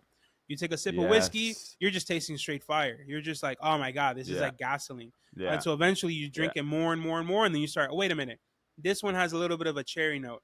This one has a little bit of Yep. vanilla note. You start tasting that. So the same kind of It's concept. like wine too, bro. Yeah. That's Yeah, wine too. exactly. So the same kind of concept with cigars. A lot of people like to start off with the flavor because it gets them used to the smoke and the heat. And once you start getting that, then you can start going into like cigars like that. Like the champagne is a great one for novices. Pros too because it's actually full of flavor. You also maybe a light cigar like like a Monte Cristo, right? A Romeo and Julieta. Yes. Those tend to be That's more what I was gonna towards. say. Romeo and Julieta. Yeah, those tend to be more Yeah. on the mild side, a lot easier. Rocky Patel has a Connecticut that's really nice. Davidoff is a little higher on the price point, but they're mild in terms of strength, but the quality is fantastic. It takes 10 years. Davidoff has a cigar. Yeah, Davidoff. Yeah, like because I know them. I know them from Colognes. got it, like the cool water and all that stuff like that. Yeah. yeah. So That's Davidoff, right. Davidoff is a tobacco brand. So they were based out of Dominican Oh. Republic. Some of the best of cigars in the world. So usually you have like Davidoff, Arturo Fuente, Padron. Like those are the ones that people typically speak about as like the first ones. Arturo Fuente has some great lines as well. They actually make cigars for a company called J.C. Newman, which is the America's oldest tobacco company based out of Tampa. They have a line called the Diamond Crown. That's actually the lightest cigar that Arturo Fuente rolls, and he rolls it for them. Those are actually really nice too to start off, and they're all premium, high grade products. And another one that I recommend too is from Foundation. This one's from Nicaragua. Foundation cigars. They're called the Charter Oak. It's a Connecticut as well. Fantastic stuff. Very when I talk about budget wise, very easy price point, $6 to $7 for the cigar, but it's a fantastic smoke, right? So to me, that's in every single day. What's a Connecticut leaf? What is that? So the Connecticut leaf, it's just basically the type of leaf. So you have Connecticut, you have Maduro, right? So in terms of how you want to do it, you have different. There's so many different varietals, right? You have Connecticut, you have Habano, you have either sun grown, shade grown. You can get into it's a whole thing. I know that from the weed game more than I do from there the you go. tobacco game. Yeah. Like the way that's grown. Yeah. That's So depending, But usually people like Connecticut, like Connecticut shade grown because it's a little bit softer. Okay. When you put a lot of the sun, when it's like the sun grown, that's when you start getting a little bit more of the spicy notes to it. So it really depends on what you want to do. What you're looking for. What kind of flavor profile you're trying to go for. Are you trying to go for more of a creaminess, or are you trying to go for more of a little spicy, woody note? Things like that. Wow. Do they actually come from Connecticut? The leaves?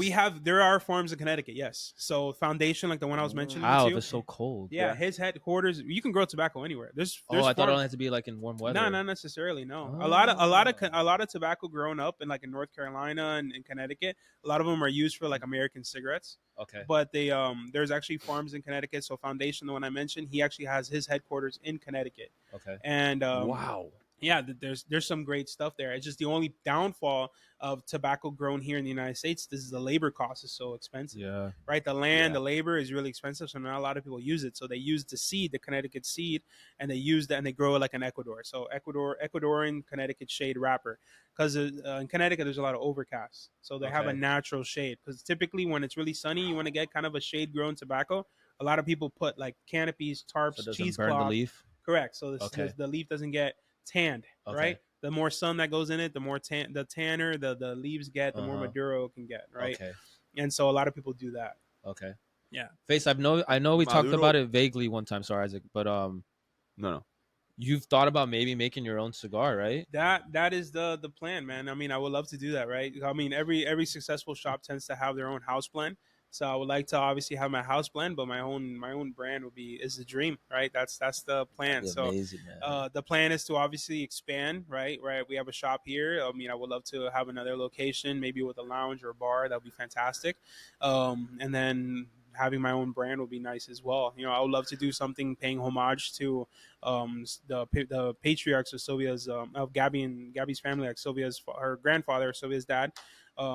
Silvio Perez, he's the one that actually, him and his son Alfredo Perez are the ones that started ASP, the tobacco company. That's what Alfredo Silvio Perez, right? Mm-hmm. So the family that has been growing tobacco, like I said, since Gabby's great grandfather in Cuba, growing tobacco. They actually, with the whole Fidel regime and all the stuff like that, they actually started growing tobacco in Connecticut. So Sylvia was actually in Connecticut there since she was a little girl, while her father was working in the farms there. And then from there, it led them to Nicaragua. And in Nicaragua, that's where they started their farms and all that good stuff, and their headquarters here in Miami. So they have farms in Nicaragua, they have farms in Ecuador. Yeah, so it's really cool. So they grow tobacco for a lot of big brands such as Davidoff, such as Perdomo.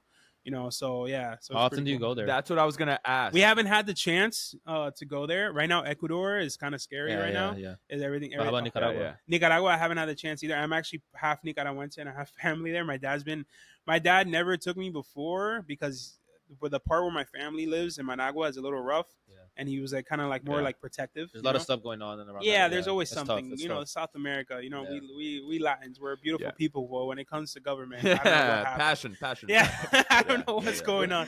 Yeah. But yeah, that the plan is to go visit the farms one day. You know, even Sylvia, I mean, it's her family. She hasn't even seen her own farms yet because of stuff that's happened and stuff like that in Ecuador. So the plan is to go there one day for sure. Dude, so they grow, think like Isaac you said, froze for a up. You lot of still these there, major Isaac? companies. Yeah, you can't hear me? Uh-oh. He froze Hold up, on. He froze up. You might have to leave and go Yeah, back I'm in. still here. Isaac, if you can hear us, leave and go back in because you're like completely frozen right now. We can't even hear you. He's gonna come back in. Take like a minute or two. Does this happen a lot? Sometimes it happens. It might be because of our own internet connections. And he doesn't live like in the city, so he's pretty far out from the city, Got it. which he's like made an effort to. There we go. He's gonna come back in now. I'll edit this.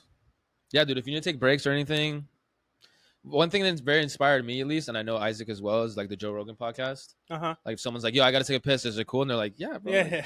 Like, if you need to go do stuff, Unless like, you're what's this guy? I forgot the other comedian that he just pisses in a bottle in front of. Joey. No, Joey, no, no, Joey doesn't do it, does he? no. The Jewish guy. Oh, Ari. Yeah, He's Shafir. crazy, Yeah, I know. bro. All of a sudden they're there drinking and he just starts peeing in fucking He's bottles. crazy. Yeah, That man's wild. Yeah. I remember one of the episodes he talks about when he did Salvia, Mhm. and he said he ever seen that? Yeah. He talks about I think we talked about that Yeah, one yeah, time, yeah, and he yeah. like lived like Uh-huh. underwater for like 7 months, and the 5 minutes he was tripping. Yeah. That's wild. Nuts, Absolutely dude. wild. That's nuts. You want to call him and see if he's okay? Oh no, there he is. Go. I knew eventually he would. Hey, welcome I knew back. eventually he would. Say it again. There you go. Hey, can you Yeah, hear me you're good okay? now. You're good now. Yeah. You're good to go. Wild. I don't know what just I don't know. happened. My You live in the internet is, mountains, like, bro. It's popping. that my way. internet. You live in the mountains. No, I don't live in the mountains. Tell I wish him I where you lived in the live. Tell him mountains. where you live though. I live in LA. But where in LA? Oh, I live in Encino. Oh. I'm in Encino. That's Nice. a little more north of Sherman Oaks, right? Where you lived before.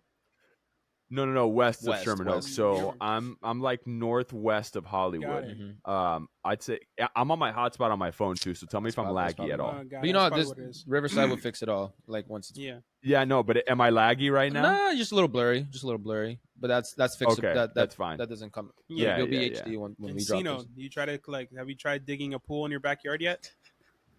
No, Encino man. No, I haven't. I You never haven't. know what you can find, No, man. What is that from? That's Encino why Man, I you know. never seen that movie? Encino Brendan Man. Fraser, Pauly With Brendan Shore? Fraser. I'm the guy. Isaac and I becomes talk the about movies, caveman. and he's like, "Dude, you got to watch this movie." I'm like, "I only saw 30 minutes." He's like, "What are you talking about?" Dude, Encino Man, you man, gotta that watch was him. great. You know, Ben Stiller yeah. was actually That's supposed to play the Brendan Fraser part of that movie. Really? Yeah, if you watch, That's they a have, cult they have like classic movie. test footage with. What is it about? So this guy, I mean, it was like basically like two It's a guys. movie or show? It's a movie. Okay. So it's two guys from high Movie. school. It's one of the main guy from the Goonies. You know, the main kid from the Goonies, 51st Yeah. Dates. I forgot his name. It's the one with the curl. Sean Okay, Astin. Yeah, that okay, one. okay, yeah. okay. So it's him and Pauly Yeah. Shore. They're like the losers in school, right? Uh-huh. They want to make it cool. He wants to try to get with the popular chick and all that stuff like that. He just starts thinking about, oh, okay, this summer we're gonna live it big. I'm gonna make a pool. So he starts digging a literally pool in his backyard, and in the middle of digging, he hits this big ice chunk, this humongous ice chunk, Uh-huh. and inside it looks like a person, right? Oh no. And so he starts melting it down, and when he melts it down, it ends up being a caveman, like a prehistoric caveman, which is played by Brendan Fraser. Oh, And this caveman comes to life, and it's a teenager caveman. And, instead of like, oh, let me call like the Smithsonian or authorities or something. No, let's bring him to high school with us. What can happen? Dude. And this guy who's a caveman, right, coming into society, I have no idea. Like, when they put it this way, when they left it with heaters thinking it would melt, the guy comes to life. And when they come back home from school, there's like cave painting drawings with mud like on their glass windows. Like they got things are like on fire and stuff like that. And they see each other. He's like, like all craziness, and he's like, like ooh, like all cavemanish. And yeah, so they decide to bring him to high school. They call him Link, like the missing Link. And he just gets into a bunch of '90s chaos. And Yeah, baby. They don't Where's make this those brought- movies. where's this- They where don't can I make it find like it? that I mean, anymore. probably Netflix or something like Okay, that. I know it's on casino TV because then. I just saw Is it it. new? I was going. It's no, like Amazon? It's been out for a while. It's No. been, dude, it's a '90s flick. Old school. Yeah, you're right. Yeah. Because he's It's acting an like a teenager. old- Yeah, Yeah, I'm old talking school Pauly Shore. about. Pauly Shore, bro. Yeah, What a yeah. funny guy. Yeah, bro. no, it's a Who Pauly thinks to write Shore. stuff like this? I always tell Isaac when we watch good movies, because Isaac shows me really good movies or shows. I'm always like halfway through. I'm like, bro, where were they mentally some when coked they? out writer in LA. Yeah, I was gonna say. I know who thinks to write. Yeah. All right, so Yeah, hear me out. Hear me that's out, literally hear what me it out. is. I'm sure, Kids, Being in these those kids, rooms must be they wanna so be the much popular- fun. but I think Yeah. that's all. I think it got Then they find influenced a by like Weird caveman. Science. You ever seen Weird Science? That sounds familiar. Yeah. Yeah, so it was like that. Like the two guys are losers. They want to have a perfect Yeah. girl, and they computers are their first thing, and they find out a code. Or Revenge of the Yeah, all that Nerds. stuff. It's like all Yeah, those so movies. all those movies lead to movies. each other. That's successful. Let me twist it a certain way and make something new. Dude, it's cyclical. And like right now, like I was looking when Elvis came out, right? Recently the Elvis had just came out. There was like 6 biopics that came out right exactly. after that. There's and usually about singers, things like Bob Marley just had one before that, or there's an Amy Winehouse one Yeah. coming out. It's all these cycles Yeah, that same happen. thing. Like And everything I was have a friend who- superhero movie. You know what I mean? Yeah, Yeah. bro. I know.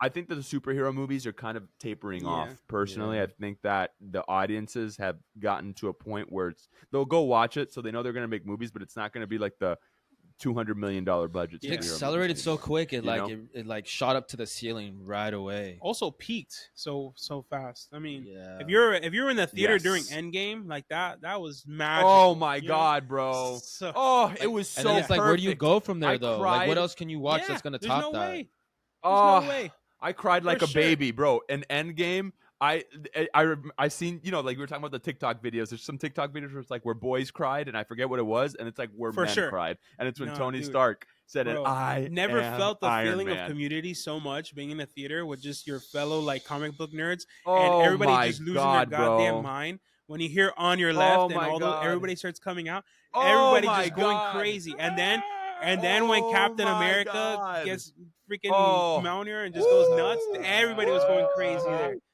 Yeah, and Oh, it, yeah, when Thor looks at me, he goes, "I Yeah, knew it!" yeah. Right That when was he, so dude, you fire. couldn't even hear the dialogue from people just going nuts. Yeah, I had to watch That's the what movie I again. miss about my Amazing bro. writing. Amazing. Miami. This is what I will say. So this is something that I like doing. Is any city that I go to, and I'm going to start doing this in more foreign countries as well. I want to go to the movie theaters just to see how the experiences are in those movies. Because in Miami, I can tell you right now, most hype, loud movie going Mhm. experience anywhere. All right. I remember the first time I saw Django Unchained. I couldn't even watch a movie because people were so loud Yeah. in the movie. All right. Now you watch a movie out here, people are a little more calm. They're a little more quiet. It's not really like that. But I remember watching like Endgame or all of those superhero Mhm. movies in Miami, and people like would get so you would clap, and I'm like that in a movie theater. I love, bro, when Cap.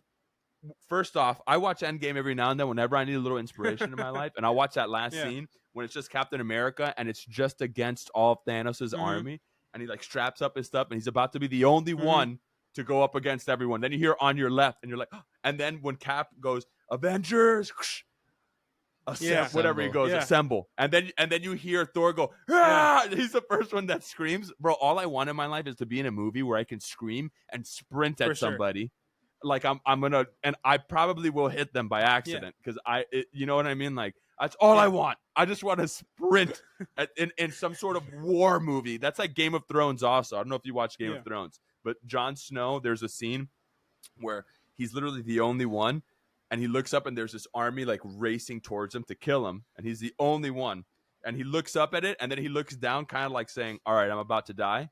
He takes out his sword and he unbuckles like his sword belt, because he's like, if I'm going down, I'm going to take out at least one of them with me. And it's just him and all these people coming towards him.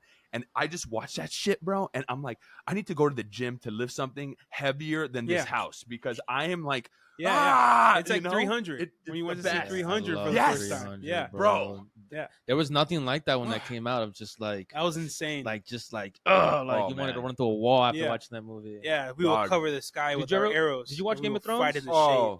Did you watch Game of Thrones? I only saw like the first season or two. I didn't see any of it. I'm not gonna lie. Oh, bro. Then we'll fight in the shade, and then they're holding their shields up, and he starts laughing. Why are you laughing? Fight in the shade. You just had to say it, didn't you? Yeah. You know, like that is Face, a great. Are you into anime? Movie. No, the only anime I've ever watched was like in a kid. It was like Dragon Ball Z and like. You want to call Pokemon anime? Then Yes, it is. It's 100%. So you're more of a Pokemon person than like Pokemon is my life, bro. I mean, I don't collect the cards anymore. Before I collected the cards, I played all the games. Even to this day, I play Pokemon like Violet and Scarlet on the Switch. Pokemon Go. I just got to level 39. Yeah. So let's go. So I just got back into it, man. When that game first came out, Pokemon Go. Gabby and I, that was there would never be anything like that, dude. Those were dates. It was brilliant. That game was cool. Brilliant because you would go on dates with people all the time. No, Gabby and I were that was our thing. Like, you want to go catch some Pokemon? That's for fire. sure. And we would go and you just see a bunch of people all clustered together catching Pokemon. Even when we went to Hawaii, I will never forget. We went to the Dole Plantation. Because we get so excited when we travel, because there's regional Pokemon you can only catch in certain places. Crazy. And I remember being on the train in Hawaii, and I busted out my Pokemon game. Like, we're at like perfect egg hatching speed right now, and we're literally on the little train on the plantation with our phones, just catching Pokemon and all that good stuff. I still treasure to this day when I see my Hawaiian Pokemon. Bro, that's beautiful, man. Okay, so we're like pretty much with all the cuts and goes, we're like at an hour and a half right now. So, and I know that George has to break down and everything. So I don't want to keep this going for, take up your entire Sunday. You're a dad. You guys got a lot of stuff going on. So we can start wrapping this thing up. I think Pokemon was a good way to whatever you think. End it. So whenever we wrap our episodes up, we always ask two questions. I ask mine, and then George kind of asks his. But everything that we kind of talk about in life in general, I think that, and we kind of hit on it today, I've always had this idea of a steel tissue in my brain. And I'll tell you why. Because a tissue can satisfy one of two things. It can wipe away a tear. It can wipe away a drop of blood. Right? So resiliency and vulnerability are these words, as I've gotten older, that I've seen them have a very close-knit relationship. So my question is, in your life, what are some moments or a moment that have made you the most resilient and made you the most vulnerable? And you don't have to answer super deeply. It can be very, surface level, but whatever, you want to go into that. What are some moments that have made you the most resilient and the most vulnerable in your life? The most vulnerable in my life. It's deep, right? Damn. I didn't expect this from Pokemon to switch to something so deep. Because we started going back to childhood. It's and kind of like we were talking about movies. They make you laugh at first, and that way make you a little more like into with emotions. Yeah, for sure. Isn't that what life is, though, right? Like, yeah. Amen. I mean, the most vulnerable, I have to go back to when we had our first kid, man. Even that, to tell you the truth, even that before that. So let's go a little deeper if you want. Before Gabby and I, we actually had our children through IVF. So we actually had our issues. We actually lost two pregnancies before our kids. And that was pretty nuts, especially seeing all the stuff that she had to go through was insane. She suffered from 2 ectopic pregnancies. Where the egg doesn't travel through the fallopian tube to the actual ovary. It got stuck there, implanted. So she was pregnant, but in the wrong place. So the problem is that when the embryo will just keep growing. Some women don't know, right, that they are even pregnant or they have that, and if it keeps growing in there, they don't take care of it. It can actually burst, and the woman can bleed out from the inside and die. Oh wow. Right. So Gabby, thank God, she's so in tune to her body that she caught it on pretty quick, that they were able to actually dissolve the pregnancy pretty much with like nuclear radiation shots, Holy crap. because sometimes you have to even take away the tube because Yeah. it's gone so big that they need to remove the tube in general. So she never went through that, thank God, but she did have to take these like radioactive shots. But the crazy thing is about that, the doctors are like, okay, she has this medicine. We gave her the medicine, so we just need to watch her. But they tell me, the doctor really looked at me, he's like, hey, you just need to just watch her, because sometimes these things, the medicine doesn't really take, and the embryo could keep growing. And if it does grow and it pops inside her and she bleeds out, she's gonna faint from the amount of pain that she won't even be able to feel it, and she can just die. So I'm just like, what do I do with this information? So kid you not, and it was like about like an 8-week process. Kid you not, I would every single night when we were sleeping, I would wake up just to like, Stare at her. all right, she's good. You know what I mean? Like, Wow. so it was pretty scary, you know. And the crazy thing, and the thing is, she went through that twice.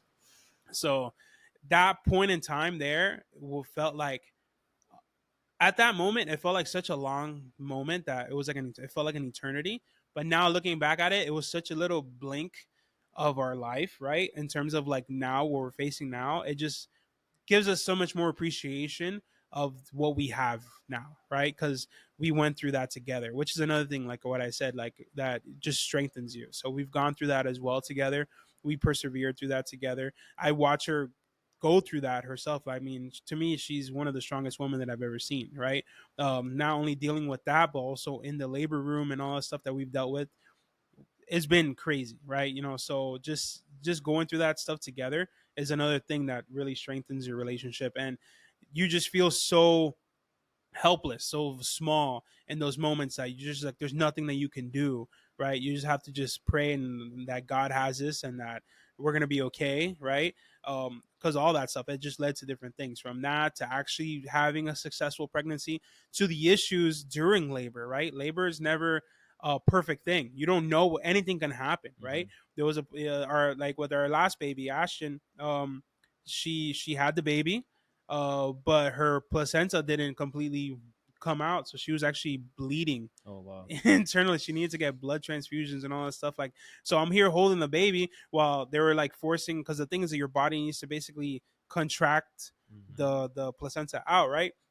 So her body wasn't doing that. So the doctors, thank God, I mean, she's phenomenal. They had to kind of like work her body to help her like do the contractions. So they're literally elbow dropping her in the labor room while I'm just there like watching. So there's those moments and times that you're just like, you realize you feel like you're in control, but you're really not. You know, so those are a lot of times that you just have to just trust the process and then realize that, hey, you really can't control everything. There's just a lot of stuff that things just happen, right? So vulnerable there. That's one. That's the And then the other one was, remind me. Resiliency. Resilient. I mean, that kind of plays on both. Yeah. But you know, because if you could go through that, you can really go through anything. And the same thing kind of concept with us, that we've gone through, you know, hardships like that it just strengthen us more, right? You just keep creating coats and coats of armor, if you will, and that just makes you a stronger person, you know.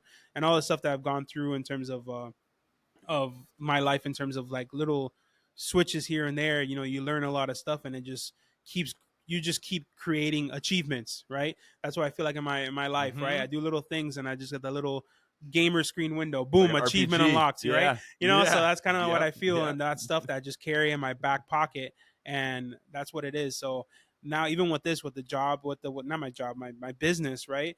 That I feel sometimes it's, you know, being an entrepreneur is scary. I have people that rely on me, and I have people that work for me, that I need to make sure that I'm making the right decisions. And you know, a lot of times, I'm telling you, I'm figuring things out as I go. And you know, there's stuff that now I have opportunities even now too, to just to have more things coming up, and I'm just like, man, I have a lot on my plate. And then in my mind, I'm just like, I guess I need a bigger plate. You know what I mean? That's pretty much it.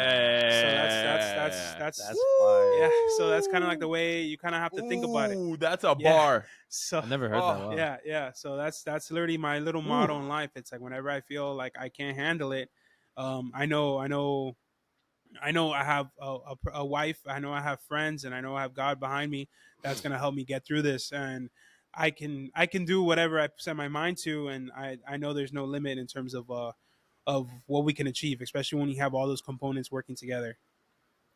Oh, Damn face. A little philosophical right there. We love those. We love Oh, those. Man. We love God, those. that was. I need a bigger plate. That was amazing. That was Yeah, amazing. thank you. Before you ask your question, are you a gamer? I am. Babyface. Damn, we didn't touch on What that. kind of really quick? What kind of games I mean, are we I talking can't. about So here? the thing is, I can't really play like shooter games and stuff like that now with like The kids. Yeah. with my kids. So it's a lot of like right now. It's like I'm mostly like Madden, to tell you the truth. Sports games is really easy, just because it's you play a game, you complete the game, you're done. If I try to do a Correct, storyline, it's correct. difficult, right? I try to play Correct. Hogwarts Legacy, and I was doing that for a little bit. Oh. Fantastic. It was a lot of fun, but I just like I can't commit the time right now, So I have it Yes, there of course. waiting. You know what I mean? Same thing with the Jedi games. I was playing those. Amazing. Those are Fallen Order? Those are fantastic. Yeah. I'm a big Star Wars nerd, so that's another one. But now my oldest, my 5-year-old, has been loving to play the Nintendo Switch. She was playing a lot of like Super Smash Brothers, Mario Kart. But now what we're doing mostly together is playing Rocket League. So which is something I've always loved when it first came out. I was Amazing humongous game. on Rocket League, and I dusted the rust off a little bit now with him, and I've been murking people because he wants to unlock everything. So he sees stuff. He's like, "We need to unlock this new car, Dad." I'm like, "All right, I got you." So I set up online, and I Dude, just start. that little guy's memory is ridiculous, bro. He knows. He's huge on monster trucks. He's huge on video game characters. He can name you every single monster truck from Hot Wheels or Monster Jam. He can name you every single Mario Brothers character, every single Super Smash Brothers character. It's insane. Bro, this guy would show me like 15 different monster trucks and name them off. Yeah. Name them off. Yeah. No, his memory is nuts. It's And ridiculous. yeah, if you beat him in a game or something like that, or something, he'll tell you, "Oh, I remember you beat me in Mario Kart. You were using Toad with the blue car with this tires and all stuff like that." Brilliant It's mind. insane. Yeah, it's really Wow. crazy. God I look bless, at him man. sometimes like, how the heck, bro? I don't understand. Yeah, but yeah, it's wild. His memory is even crazy too. So like, I have to watch out with in gaming wise. Obviously DLC is now the new the norm, right? There's no more grinding to unlock stuff. You need a credit card to unlock stuff. Weird. So Yes. he wanted to unlock a certain thing that you can only pay for. So I went on the store. He's there watching me. I go in the store. I go through. I don't even have my credit card. I have to go through PayPal, right, to buy the thing. So there's extra steps to buy it.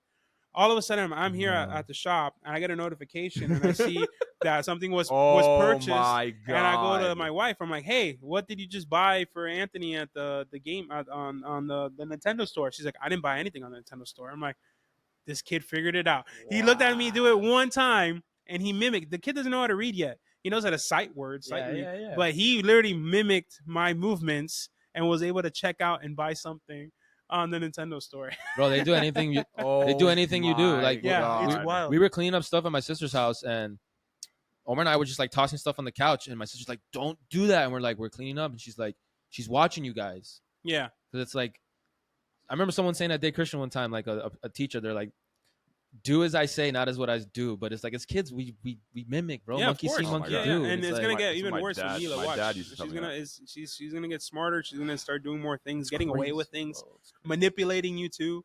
And I'm the ultimate. I'm the ultimate manipulator. Oh, for sure. She's she gonna knows, know that. She knows. I'm trying to like tone it down now, but she knows if like anything needs to get done, she comes for me because she knows mom and dad. She knows she can get away with things with you. That's what it is. If her parents say no, then she can go to you, and you'll be like, okay. Like even now, my sister's like, "Put her down. Like you're holding her for too long." I'm like, "I know, because one day she doesn't want to be carried." And my sister's like, "Oh, that's cute, but you're getting her used to it. Just put her down." I'm like, "Okay, fine, I'll put her down." So, wow, bro. It is what it is. Life is a funny thing, bro. man. For sure. Bring us home. Bring us home. All right, Face. So I ask this question all the time. I got it from another podcast. I remember what podcast now. It's actually Snoop Dogg's podcast. He asks this to his guests at the end. Oh. I've been trying to remember every time. Remember, but now I remember. Yeah. So it's a very simple question. It goes along the lines kind of as with Isaac's question too. It can be very deep, how like, or just how you're feeling today, right? Mhm. So it's just fill in the blanks. It's not really a question. Fill in the blanks. My name is blank, and I am blank, or my name is blank and I blank. So it can be as profound as you want it to be, or it can just be very base surface level as you want it to be. So go ahead and take it away. My name is Alvaro, and I'm tired, but I got this.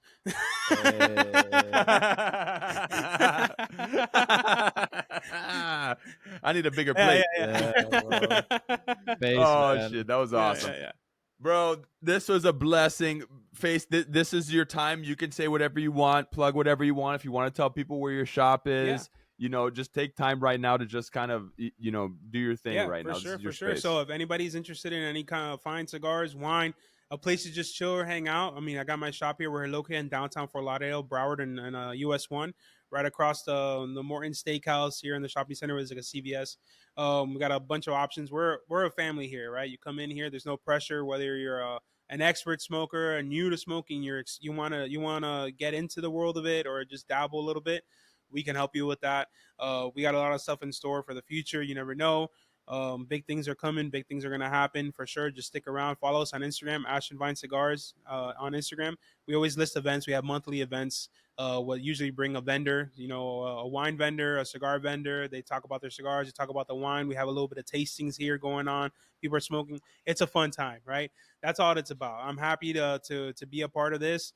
Because literally it's just I'm selling people happiness, right? That's literally what it is. Amen. So if you want to have a cool experience, right, just follow us along, come and visit us. I'll be happy to have you.